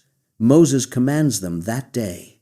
Moses then commands that when they cross the Jordan, 6 tribes, Simeon, Levi, Judah, Issachar, Joseph, and Benjamin, shall stand on Mount Gerizim to bless the people, while 6 other tribes, Reuben, Gad, Asher, Zebulun, Dan, and Naphtali, shall stand on Mount Nebo for the curse. The Levites are then instructed to declare aloud, and all the people shall answer and say, Amen, a series of 12 specific curses, each targeting particular hidden or shameful sins. Cursed is anyone who makes a carved or metal image an abomination to the Lord and sets it up in secret. Cursed is anyone who dishonors his father or mother. Cursed is anyone who moves his neighbor's landmark. Cursed is anyone who misleads a blind person on the road. Cursed is anyone who perverts justice due to the sojourner, the fatherless, or the widow. Cursed is anyone who lies with his father's wife, dishonoring his father's bed. Cursed is anyone who lies with any animal. Cursed is anyone who lies with his sister, whether the daughter of his father or his mother. Cursed is anyone who lies with his mother-in-law. Cursed is anyone who strikes down his neighbor in secret. Cursed is anyone who accepts a bribe to shed innocent blood. Cursed is anyone who does not confirm the words of this law by doing them. To every single one of these, the people responded, Amen. Chapter 27. The ceremony at Mount Ebal and Gerizim. Chapter 27 records instructions for a remarkable covenant renewal ceremony to take place once Israel crosses the Jordan. Moses, together with the elders of Israel, commands the people that on the day they cross the Jordan into the land the Lord their God is giving them, they shall set up large stones, plaster them, and write on them all the words of this law very clearly once they have crossed over. This was to happen on Mount Ebal, where they were also to build an altar of uncut stones, on which no iron tool had been used, offering burnt offerings and peace offerings there, eating and rejoicing before the Lord their God. Moses and the Levitical priests then instruct all Israel to keep silence and hear, because that day they have become the people of the Lord their God, and they must obey the voice of the Lord, doing his commandments and statutes. Moses commands them that day. Moses then commands that when they cross the Jordan, 6 tribes, Simeon, Levi, Judah, Issachar, Joseph, and Benjamin shall stand on Mount Gerizim to bless the people, while 6 other tribes, Reuben, Gad, Asher, Zebulun, Dan, and Naphtali, shall stand on Mount Nebo for the curse. The Levites are then instructed to declare aloud, and all the people shall answer and say, Amen, a series of 12 specific curses, each targeting particular hidden or shameful sins. Cursed is anyone who makes a carved or metal image, an abomination to the Lord, and sets it up in secret. Cursed is anyone who dishonors his father or mother. Cursed is anyone who moves his neighbor's landmark. Cursed is anyone who misleads a blind person on the road. Cursed is anyone who perverts justice due to the sojourner, the fatherless, or the widow. Cursed is anyone who lies with his father's wife, dishonoring his father's bed. Cursed is anyone who lies with any animal. Cursed is anyone who lies with his sister, whether the daughter of his father or his mother. Cursed is anyone who lies with his mother-in-law. Cursed is anyone who strikes down his neighbor in secret. Cursed is anyone who accepts a bribe to shed innocent blood. Cursed is anyone who does not confirm the words of this law by doing them. To every single one of these, the people responded, Amen. Chapter 28 is perhaps the most emotionally intense chapter in the entire book, laying out at great length the blessings that will come from obedience and the curses that will come from disobedience. Moses begins by declaring that if they will faithfully obey the voice of the Lord their God, being careful to do all his commandments, the Lord will set them high above all the nations of the earth, and all these blessings shall come upon them and overtake them if they obey the voice of the Lord their God. Blessed shall they be in the city, and blessed in the field. Blessed shall be the fruit of their womb, the fruit of their ground, the fruit of their livestock, the increase of their herds, and the young of their flock. Blessed shall be their basket and their kneading bowl. Blessed shall they be when they come in, and blessed when they go out. The Lord will cause their enemies who rise against them to be defeated before them, coming out against them one way and fleeing 7 ways. The Lord will command the blessing on their barns, and on all they undertake, blessing them in the land the Lord their God is giving them.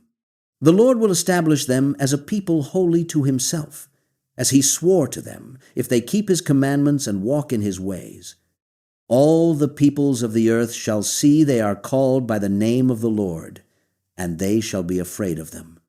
The Lord will make them abound in prosperity, in the fruit of their womb, livestock, and ground, in the land he swore to give them. The Lord will open to them his good treasury, the heavens, to give rain to their land in its season, and to bless all the work of their hands, and they shall lend to many nations, but not borrow. The Lord will make them the head and not the tail, and they shall only go up and not down, if they obey the commandments of the Lord their God, being careful to do them, not turning aside to the right or the left, going after other gods to serve them. But then Moses turns to a lengthy, harrowing description of curses that will fall upon disobedience, arguably one of the most severe passages in the entire Hebrew Scriptures. If they will not obey the voice of the Lord their God, being careful to do all his commandments and statutes, all these curses will come upon them and overtake them. Cursed shall they be in the city, and cursed in the field. Cursed shall be their basket and kneading bowl. Cursed shall be the fruit of their womb, the fruit of their ground, the increase of their herds, and the young of their flock. Cursed shall they be when they come in, and cursed when they go out. The Lord will send on them curses, confusion, and frustration in everything they undertake, until they are destroyed and perish quickly because of the evil of their deeds, because they have forsaken the Lord. The Lord will make pestilence stick to them, until he has consumed them off the land they are entering to possess. The Lord will strike them with wasting disease, fever, inflammation, fiery heat, drought, blight, and mildew, pursuing them until they perish. The heavens over their head shall be bronze, and the earth under them iron. The Lord will make the rain of their land powder and dust, coming down on them from heaven until they are destroyed. The Lord will cause them to be defeated before their enemies, going out one way and fleeing 7 ways before them, becoming a horror to all the kingdoms of the earth. Their dead bodies shall be food for all birds of the air and beasts of the earth, with no one to frighten them away. The Lord will strike them with the boils of Egypt, tumors, scabs, and itch, of which they cannot be healed. The Lord will strike them with madness, blindness, and confusion of mind, groping at noonday as the blind grope in darkness, not prospering in their ways, only oppressed and robbed continually, with none to help them. They shall betroth a wife, but another man shall violate her. They shall build a house, but not live in it. They shall plant a vineyard, but not enjoy its fruit. Their ox shall be slaughtered before their eyes, but they shall not eat of it. Their donkey shall be seized and not restored. Their sheep shall be given to their enemies. Their sons and daughters shall be given to another people, their eyes looking and failing with longing for them all day long, but there shall be nothing they can do. A nation they have not known shall eat the fruit of their ground and of all their labors, and they shall only be oppressed and crushed continually, driven to madness by the sight their eyes see. The Lord will strike them on the knees and legs with grievous boils, from the sole of their foot to the crown of their head. The Lord will bring them and the king they set over them to a nation they and their fathers have not known, and they shall serve other gods there, wood and stone. They shall become a horror, a proverb, and a byword among all the peoples where the Lord drives them.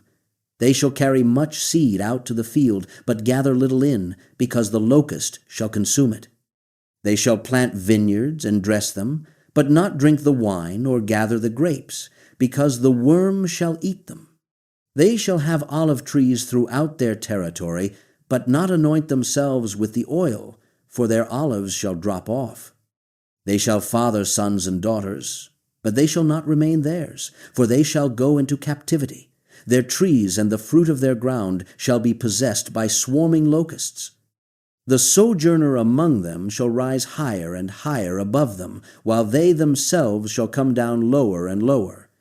He shall lend to them, but they shall not lend to him. He shall be the head, and they shall be the tail. All these curses shall come upon them, pursuing and overtaking them until they are destroyed, because they did not obey the voice of the Lord their God, keeping his commandments and statutes. These curses shall be upon them and their descendants forever, as a sign and a wonder. Because they did not serve the Lord their God with joyfulness and gladness of heart, because of the abundance of everything, they shall serve their enemies whom the Lord sends against them, in hunger, thirst, nakedness, and lacking everything. And he will put a yoke of iron on their neck until he has destroyed them. The Lord will bring a nation against them from far away, from the end of the earth, swooping down like an eagle, a nation whose language they do not understand, hard-faced, showing no respect to the old or mercy to the young, eating the offspring of their livestock and the fruit of their ground until they are destroyed, leaving them no grain, wine, oil, herds, or flocks, until they have caused them to perish. They shall besiege their towns until their high and fortified walls in which they trusted come down throughout all their land, besieging them in all their towns throughout the land the Lord their God has given them. In the desperation of that siege, unimaginable horrors are described, that people would eat the flesh of their own sons and daughters because of the extremity of the distress their enemy shall bring upon them, the most tender and refined among them becoming hostile even to their own family members out of desperate scarcity. This is a devastating and disturbing warning, and it should be understood not as something God delights in, but as an honest, unflinching depiction of what happens to any society that collapses under prolonged war, siege, and abandonment of covenant faithfulness. History would sadly confirm the fulfillment of these very warnings, particularly during the later Babylonian siege of Jerusalem and other tragic episodes in Israel's history. Moses continues, warning that if they are not careful to do all the words of this law written in this book, fearing this glorious and awesome name, the Lord their God. Then the Lord will bring extraordinary plagues on them and their offspring, great and lasting plagues, sicknesses grievous and lasting. He will bring back on them all the diseases of Egypt they dreaded, and they shall cling to them. Every sickness and every plague not recorded in this book, the Lord will bring upon them until they are destroyed. They shall be left few in number, whereas they had been as numerous as the stars of heaven, because they did not obey the voice of the Lord their God. And as the Lord once took delight in doing them good and multiplying them, so the Lord will take delight in bringing ruin upon them and destroying them, plucking them off the land they are entering to possess. The Lord will scatter them among all peoples, from one end of the earth to the other, and there they shall serve other gods of wood and stone that neither they nor their fathers have known. Among these nations they shall find no rest, no resting place for the sole of their foot, but the Lord will give them there a trembling heart, failing eyes, and a languishing soul. Their life shall hang in doubt before them, and they shall fear night and day, having no assurance of their life. In the morning they shall say, if only it were evening, and at evening they shall say, if only it were morning, because of the dread their heart shall feel, and the sights their eyes shall see. The Lord will bring them back to Egypt in ships, by the way Moses had promised they should never see again, and there they shall offer themselves for sale as slaves, but no one will buy them. Chapter 29 introduces what is described as another covenant made in the land of Moab, in addition to the covenant made at Horeb.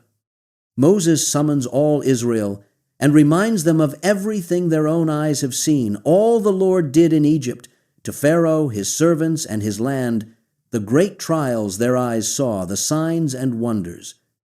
Yet Moses acknowledges remarkably that to this day the Lord has not given them a heart to understand, eyes to see, or ears to hear.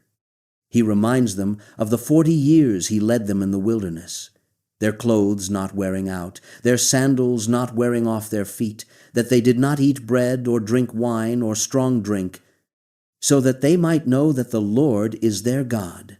Moses recalls their arrival at this place, the defeat of Sihon, king of Heshbon, and Og, king of Bashan, and the giving of their land as an inheritance to Reuben, Gad, and the half-tribe of Manasseh. He urges them to keep the words of this covenant and do them, that they may prosper in all they do.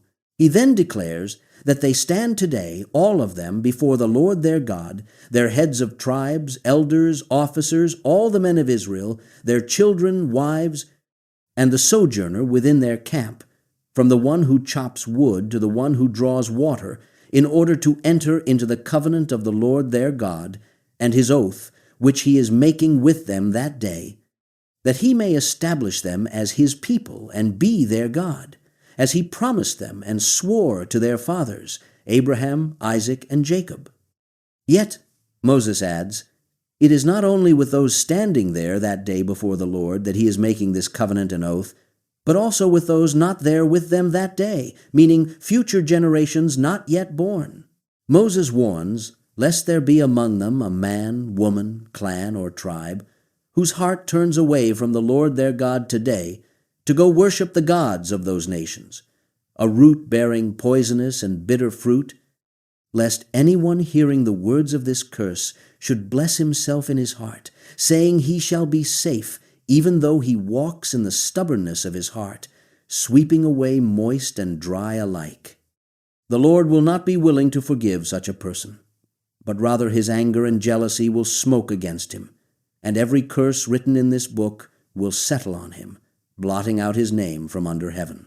Moses warns that future generations, their children who rise up after them, along with the foreigner who comes from a distant land, will see the afflictions of that land and the sicknesses the Lord has laid on it.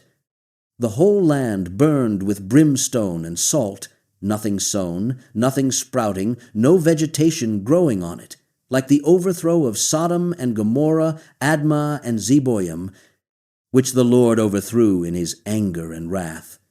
All the nations will ask why the Lord has done this to the land, why the heat of this great anger, and the answer will be given, because they abandoned the covenant of the Lord, the God of their fathers, which he made with them when he brought them out of Egypt, going and serving other gods that they had not known and that he had not allotted to them. Therefore the anger of the Lord was kindled against that land, bringing on it every curse written in this book, uprooting them from their land in anger, wrath, and great indignation, casting them into another land, as it is this day. The chapter closes with a beautiful statement about the limits of human understanding. The secret things belong to the Lord their God, but the things that are revealed belong to them and to their children forever, that they may do all the words of this law. Chapter 30 offers one of the most hopeful and beautiful passages in the entire book, a promise of restoration even after exile. When all these things come upon them, the blessing and the curse Moses has set before them, and they call them to mind among all the nations where the Lord their God has driven them, and return to the Lord their God, obeying his voice in all that Moses commands them today, with all their heart and soul, then the Lord their God will restore their fortunes and have mercy on them, gathering them again from all the peoples where the Lord their God has scattered them. Even if their outcasts are at the farthest parts under heaven, from there the Lord their God will gather them, and from there he will bring them back. The Lord their God will bring them into the land their fathers possessed, and they shall possess it, and he will make them more prosperous and numerous than their fathers. And the Lord their God will circumcise their heart and the heart of their offspring, so that they will love the Lord their God with all their heart and all their soul, that they may live. And the Lord their God will put all these curses on their foes and enemies who persecuted them. They shall again obey the voice of the Lord and keep all his commandments. And the Lord their God will make them abundantly prosperous in all the work of their hand, in the fruit of their body, livestock, and ground. For the Lord will again take delight in prospering them, just as he took delight in their fathers, if they obey the voice of the Lord their God, keeping his commandments and statutes written in this book of the law, turning to the Lord their God with all their heart and soul. Moses insists that this commandment is not too hard for them, nor is it far off. It is not in heaven that they should say, "Who will go up to heaven for us and bring it to us, that we may hear it and do it?" Neither is it beyond the sea that they should say, "Who will go over the sea for us and bring it to us, that we may hear it and do it?" The word is very near them, in their mouth and in their heart, so that they can do it. Moses then presents the final climactic choice of the entire book. He sets before them today life and good, death and evil. If they obey the commandments of the Lord their God, commanded today, loving the Lord their God, walking in his ways, keeping his commandments, statutes, and rules, then they shall live and multiply, and the Lord their God will bless them in the land they are entering to possess. But if their heart turns away, and they will not hear, but are drawn away to worship other gods and serve them, Moses declares to them today that they shall surely perish, that they shall not live long in the land they are crossing the Jordan to enter and possess. Moses then calls heaven and earth to witness against them that day that he has set before them life and death, blessing and curse. Therefore he pleads, "Choose life, that they and their offspring may live, loving the Lord their God, obeying his voice, and holding fast to him, for he is their life and length of days, that they may dwell in the land the Lord swore to their fathers, Abraham, Isaac, and Jacob, to give them." Chapter 31 begins with Moses, now aged 120 years, addressing the people once more, telling them he is no longer able to go out and come in, and the Lord has told him he shall not cross the Jordan. The Lord their God himself will cross over before them, destroying the nations before them, and they shall dispossess them. Joshua will cross over at their head, just as the Lord has spoken. The Lord will do to these nations just as he did to Sihon and Og, the kings of the Amorites, and to their land whom he destroyed. Moses encourages the people to be strong and courageous, not to fear or be in dread of these nations, for it is the Lord their God who goes with them. He will not leave them or forsake them. Then Moses calls Joshua and, in the sight of all Israel, tells him to be strong and courageous, for he shall go with this people into the land the Lord has sworn to their fathers to give them, and he shall put them in possession of it. It is the Lord who goes before him. He will be with him. He will not leave him or forsake him, and he need not fear or be dismayed. This public commissioning is crucial because it establishes Joshua's legitimacy as Moses' successor in the eyes of the entire nation, not merely a private, hidden transfer of leadership. Moses writes down this law and gives it to the priests, the sons of Levi, who carry the ark of the covenant of the Lord, and to all the elders of Israel. Moses commands them that at the end of every 7 years, at the set time in the year of release, at the Feast of Booths, when all Israel comes to appear before the Lord their God at the place he will choose, this law shall be read aloud before all Israel in their hearing, gathering the people, men, women, children, and the sojourner within their towns, so that they may hear, learn to fear the Lord their God, and be careful to do all the words of this law, and so that their children, who have not known it, may hear and learn to fear the Lord their God, as long as they live in the land they are crossing the Jordan to possess. The Lord then tells Moses that his days approach when he must die, and he should call Joshua and present themselves at the tent of meeting, so that the Lord may commission him. Moses and Joshua go and present themselves at the tent of meeting, and the Lord appears in the tent in a pillar of cloud, standing over the entrance of the tent. The Lord tells Moses that he is about to lie down with his fathers, and this people will soon whore after the foreign gods of the land they are entering, forsaking the Lord and breaking his covenant. Then the Lord's anger will be kindled against them. He will forsake them and hide his face from them, and they will be devoured. Many evils and troubles will come upon them, so that they will say in that day, "Have not these evils come upon us, because our God is not among us?" The Lord will surely hide his face in that day because of all the evil they have done in turning to other gods. The Lord then instructs Moses to write down a song and teach it to the people of Israel, putting it in their mouths, so that this song may be a witness for the Lord against the people of Israel. When many evils and troubles come upon them, this song will confront them as a witness, for it will not be forgotten out of the mouths of their offspring. The Lord already knows what they are inclined to do, even before he has brought them into the land he swore to give them. Moses wrote this song that very day and taught it to the people of Israel. The Lord commissioned Joshua and told him to be strong and courageous, for he would bring the people of Israel into the land the Lord swore to give them, and the Lord himself would be with him. Moses finished writing the words of this law in a book to the very end, and he commanded the Levites who carried the ark of the covenant of the Lord to take this book of the law and put it beside the ark of the covenant of the Lord their God, so that it may be there as a witness against Israel, because Moses knows their rebellion and their stubbornness. Even now, while he is still alive with them, they have been rebellious against the Lord, and how much more after his death.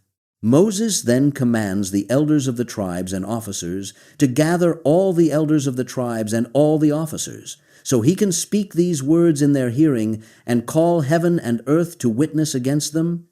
For he knows that after his death they will surely act corruptly, turning aside from the way he has commanded them, and in the days to come evil will befall them, because they will do what is evil in the sight of the Lord, provoking him to anger through the work of their hands. Then Moses spoke the words of the song, discussed next, in the hearing of the whole assembly of Israel, until they were finished. Chapter 32 contains the extended poetic song Moses was instructed to teach the people, a song rich with vivid imagery, remembering God's faithfulness and warning against the people's future unfaithfulness. Moses calls the heavens and the earth to give ear and hear, comparing his teaching to rain and dew falling gently on grass, because he proclaims the name of the Lord, ascribing greatness to their God. The rock. His work is perfect. All his ways are just, a God of faithfulness without iniquity. Just and upright is he. Moses laments that this people has dealt corruptly with him, no longer his children because of their blemish, a crooked and twisted generation foolishly repaying the Lord in this way. Is he not their father who created them, who made them, and who established them? Moses calls them to remember the days of old, considering the years of many generations, asking their father who will tell them, and their elders who will inform them how the Most High gave the nations their inheritance when he divided mankind and fixed the borders of the peoples according to the number of the sons of Israel. For the Lord's portion is his people Jacob, his allotted heritage. He found him in a desert land, in the howling waste of the wilderness. He encircled him, cared for him, and kept him as the apple of his eye. Like an eagle stirring up its nest, fluttering over its young, spreading its wings, catching them, bearing them on its pinions, the Lord alone guided him. No foreign god was with him. He made him ride on the high places of the land, fed him with the produce of the field, gave him honey from the rock, oil from the flinty rock, curds from the herd, milk from the flock, with fat of lambs, rams, goats, the finest of the wheat, and the blood of grapes as wine. But then the tone shifts sharply. Jeshurun, a poetic name for Israel, grew fat and kicked, forsaking God who made him, scoffing at the rock of his salvation. They provoked him with strange gods. With abominations they provoked him to anger, sacrificing to demons that were not God, gods they had never known, new gods that had come recently, whom their fathers had never dreaded. The rock who bore them they neglected, forgetting the God who gave them birth. The Lord saw this and spurned them, provoked to anger by his sons and daughters, saying he would hide his face from them, seeing what their end would be, for they are a perverse generation, children in whom is no faithfulness. They made him jealous with what is no God, provoked him to anger with their idols, so he would make them jealous with those who are no people, provoking them to anger with a foolish nation. For a fire is kindled by his anger, burning to the depths, devouring the earth and its increase, setting on fire the foundations of the mountains. The Lord speaks of heaping disasters upon them, spending his arrows on them, wasting them with hunger, devoured by plague and bitter destruction, sending against them the teeth of beasts and the venom of serpents that crawl in the dust. Outside the sword shall bereave, and in the chambers terror for young man and virgin alike, the nursing child with the man of gray hairs.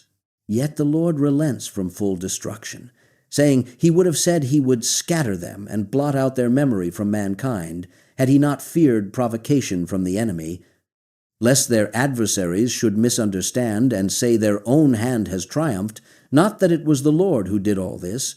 For Israel is a nation void of counsel, no understanding in them. If they were wise, they would understand this. They would discern their latter end. The Lord asks, how could one chase 1,000, and two put 10,000 to flight, unless their rock had sold them, and the Lord had given them up? For their enemy's rock is not like their rock. Their enemies themselves would judge this. For the vine of their enemies is from the vine of Sodom, from the fields of Gomorrah. Their grapes are grapes of poison, their clusters bitter. Their wine is the poison of serpents, the cruel venom of asps. The Lord says, vengeance is his, and recompense. In due time their foot shall slip, for the day of their calamity is at hand, and their doom comes swiftly. For the Lord will vindicate his people, and have compassion on his servants, when he sees their power is gone, and neither slave nor free remains. He will say, where are their gods, the rock in which they took refuge, who ate the fat of their sacrifices, and drank the wine of their drink offering? Let them rise up and help them. Let them be your protection. Then comes a great turning point in the song. See now that the Lord himself is he, there is no God beside him. He kills and brings to life. He wounds and he heals, and there is none who can deliver out of his hand. The Lord lifts up his hand to heaven and swears, as he lives forever, that if he sharpens his flashing sword, and his hand takes hold on judgment, he will take vengeance on his adversaries, and repay those who hate him, making his arrows drunk with blood, his sword devouring flesh, with the blood of the slain and the captives from the long-haired heads of the enemy. The song closes calling the nations to rejoice with his people. For he avenges the blood of his children, takes vengeance on his adversaries, repays those who hate him, and cleanses his land and people. Moses came and recited all the words of this song in the hearing of the people, he and Joshua the son of Nun. When Moses finished speaking all these words to all Israel, he told them to lay to heart all the words he has solemnly witnessed against them today, commanding their children to be careful to do all the words of this law, for it is no empty word for them, but their very life, and by this word they shall live long in the land they are crossing the Jordan to possess. That very day the Lord spoke to Moses, telling him to go up the mountain of Abarim to Mount Nebo in the land of Moab opposite Jericho, and view the land of Canaan he is giving to the people of Israel for a possession.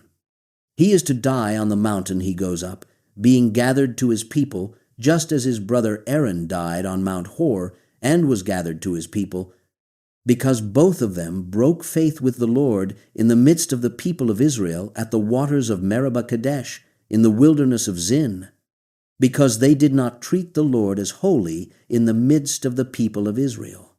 This is the incident referenced earlier in the book, where Moses struck the rock in anger rather than simply speaking to it as instructed, a moment of frustration with the people that resulted in the severe consequence of Moses being denied entry into the Promised Land. Yet Moses is still permitted to see the land from a distance, though he shall not go there. Chapter 33 records the final blessing Moses pronounces on the tribes of Israel before his death, similar in structure to the blessings Jacob pronounced on his own sons at the end of the book of Genesis. This is the blessing with which Moses, the man of God, blessed the people of Israel before his death. Moses declares that the Lord came from Sinai, dawned from Seir, shone forth from Mount Paran, coming with 10,000s of holy ones, with a fiery law at his right hand. He loves his people. All his holy ones are in his hand. They follow at his feet, receiving his words. Moses commanded a law for them, a possession for the assembly of Jacob, and he became king in Jeshurun when the heads of the people and the tribes of Israel were gathered together. Moses then pronounces individual blessings on the tribes. Reuben should live and not die, though his men be few. Judah should be brought into his people, may his hands be sufficient for him, and may the Lord be a help against his adversaries. Concerning Levi, Moses asks the Lord to give to Levi his Thummim and Urim, the instruments of priestly guidance to his godly one, whom he tested at Massah and quarreled with at the waters of Meribah, who said of his father and mother, I regard them not, disowning his brothers and not knowing his children, showing intense loyalty to God even above family ties, for they observed his word and kept his covenant. Levi shall teach Jacob his rules and Israel his law, put incense before him, and whole burnt offerings on his altar.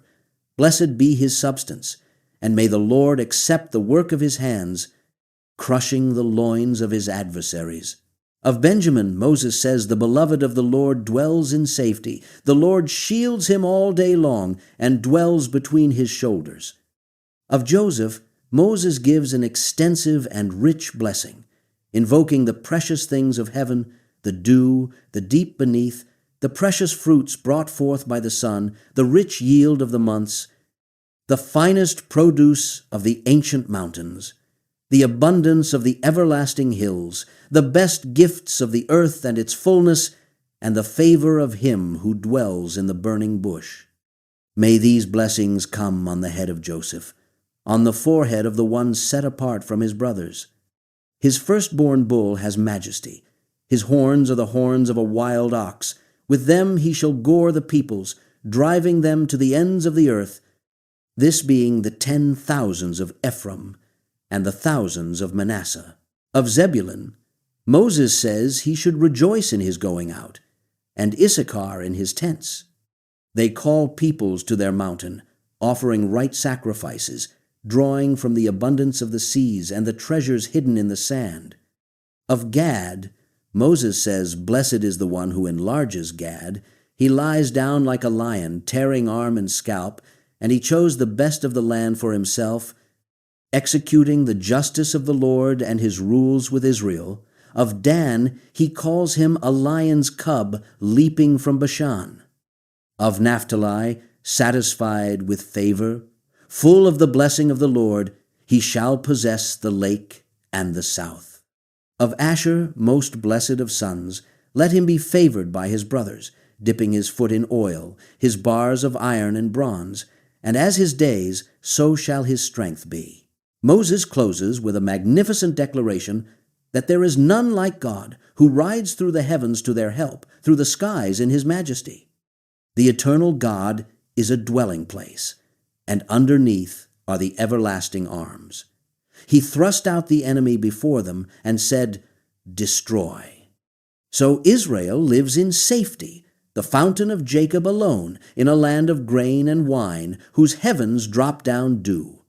Blessed are they, for who is like them, a people saved by the Lord, the shield of their help, the sword of their triumph. Their enemies shall come fawning to them, and they shall tread upon their high places. Chapter 34 brings the book and the entire life of Moses to its close. Moses went up from the plains of Moab to Mount Nebo, to the top of Pisgah, opposite Jericho. And the Lord showed him all the land, Gilead as far as Dan, all Naphtali, the land of Ephraim and Manasseh, all the land of Judah as far as the western sea, the Negeb, the plain, the valley of Jericho, the city of palm trees, as far as Zoar. The Lord said to him, "This is the land he swore to Abraham, Isaac, and Jacob, saying he would give it to their offspring. He has let Moses see it with his own eyes, but he shall not go over there." So Moses, the servant of the Lord, died there in the land of Moab, according to the word of the Lord. And he buried him in a valley in the land of Moab, opposite Beth Peor. And no one knows the place of his burial to this day. Moses was 120 years old when he died. His eye was undimmed, and his vigor unabated. The people of Israel wept for Moses in the plains of Moab 30 days, and then the days of weeping and mourning for Moses were ended. Joshua, the son of Nun, was full of the spirit of wisdom, because Moses had laid his hands on him, and the people of Israel obeyed him, doing as the Lord had commanded Moses. The book closes with a remarkable and moving tribute, one final statement that stands as the epitaph for one of the most extraordinary figures in all of human history. There has not arisen a prophet since in Israel like Moses, whom the Lord knew face to face, none like him for all the signs and wonders the Lord sent him to do in the land of Egypt, to Pharaoh, all his servants, and all his land, and for all the mighty power and all the great deeds of terror that Moses did in the sight of all Israel. Having walked through every chapter and every major event of Deuteronomy, it becomes clear why this book has held such an enduring place in the hearts of both Jewish and Christian tradition for thousands of years. It is not merely a legal code. It is the final testament of a man who spent 40 years shepherding a stubborn, sometimes rebellious, but deeply beloved people through unimaginable hardship, and who used his very last breath to plead with them one more time to choose faithfulness over forgetfulness, love over indifference, and life over death. The structure of the book itself, moving from historical recollection to detailed law, to covenant ceremony, to blessing and curse, to poetic song, to final blessing, and finally to the quiet, dignified account of Moses' death on a lonely mountain overlooking a land he would never enter, mirrors the shape of a life fully lived in service of something greater than oneself. Moses never set foot in the land he spent his entire adult life working toward. And yet, in the closing words of Scripture itself, no prophet like him ever arose again in Israel. Deuteronomy reminds every reader in every generation that covenant faithfulness is never simply inherited passively. It must be renewed, chosen, and lived out fresh by each new generation standing on the edge of its own promised land, whatever that land may look like in each of our own lives. The choice Moses set before Israel on the plains of Moab remains, in a very real sense, a choice set before every person who reads these words even today. Choose life that you and your descendants may live. Thank you for staying with me through this complete walk through every event of the book of Deuteronomy. If you found this helpful, consider sharing it with someone who might enjoy a deeper understanding of this remarkable book, and let us continue exploring these ancient texts together in future videos.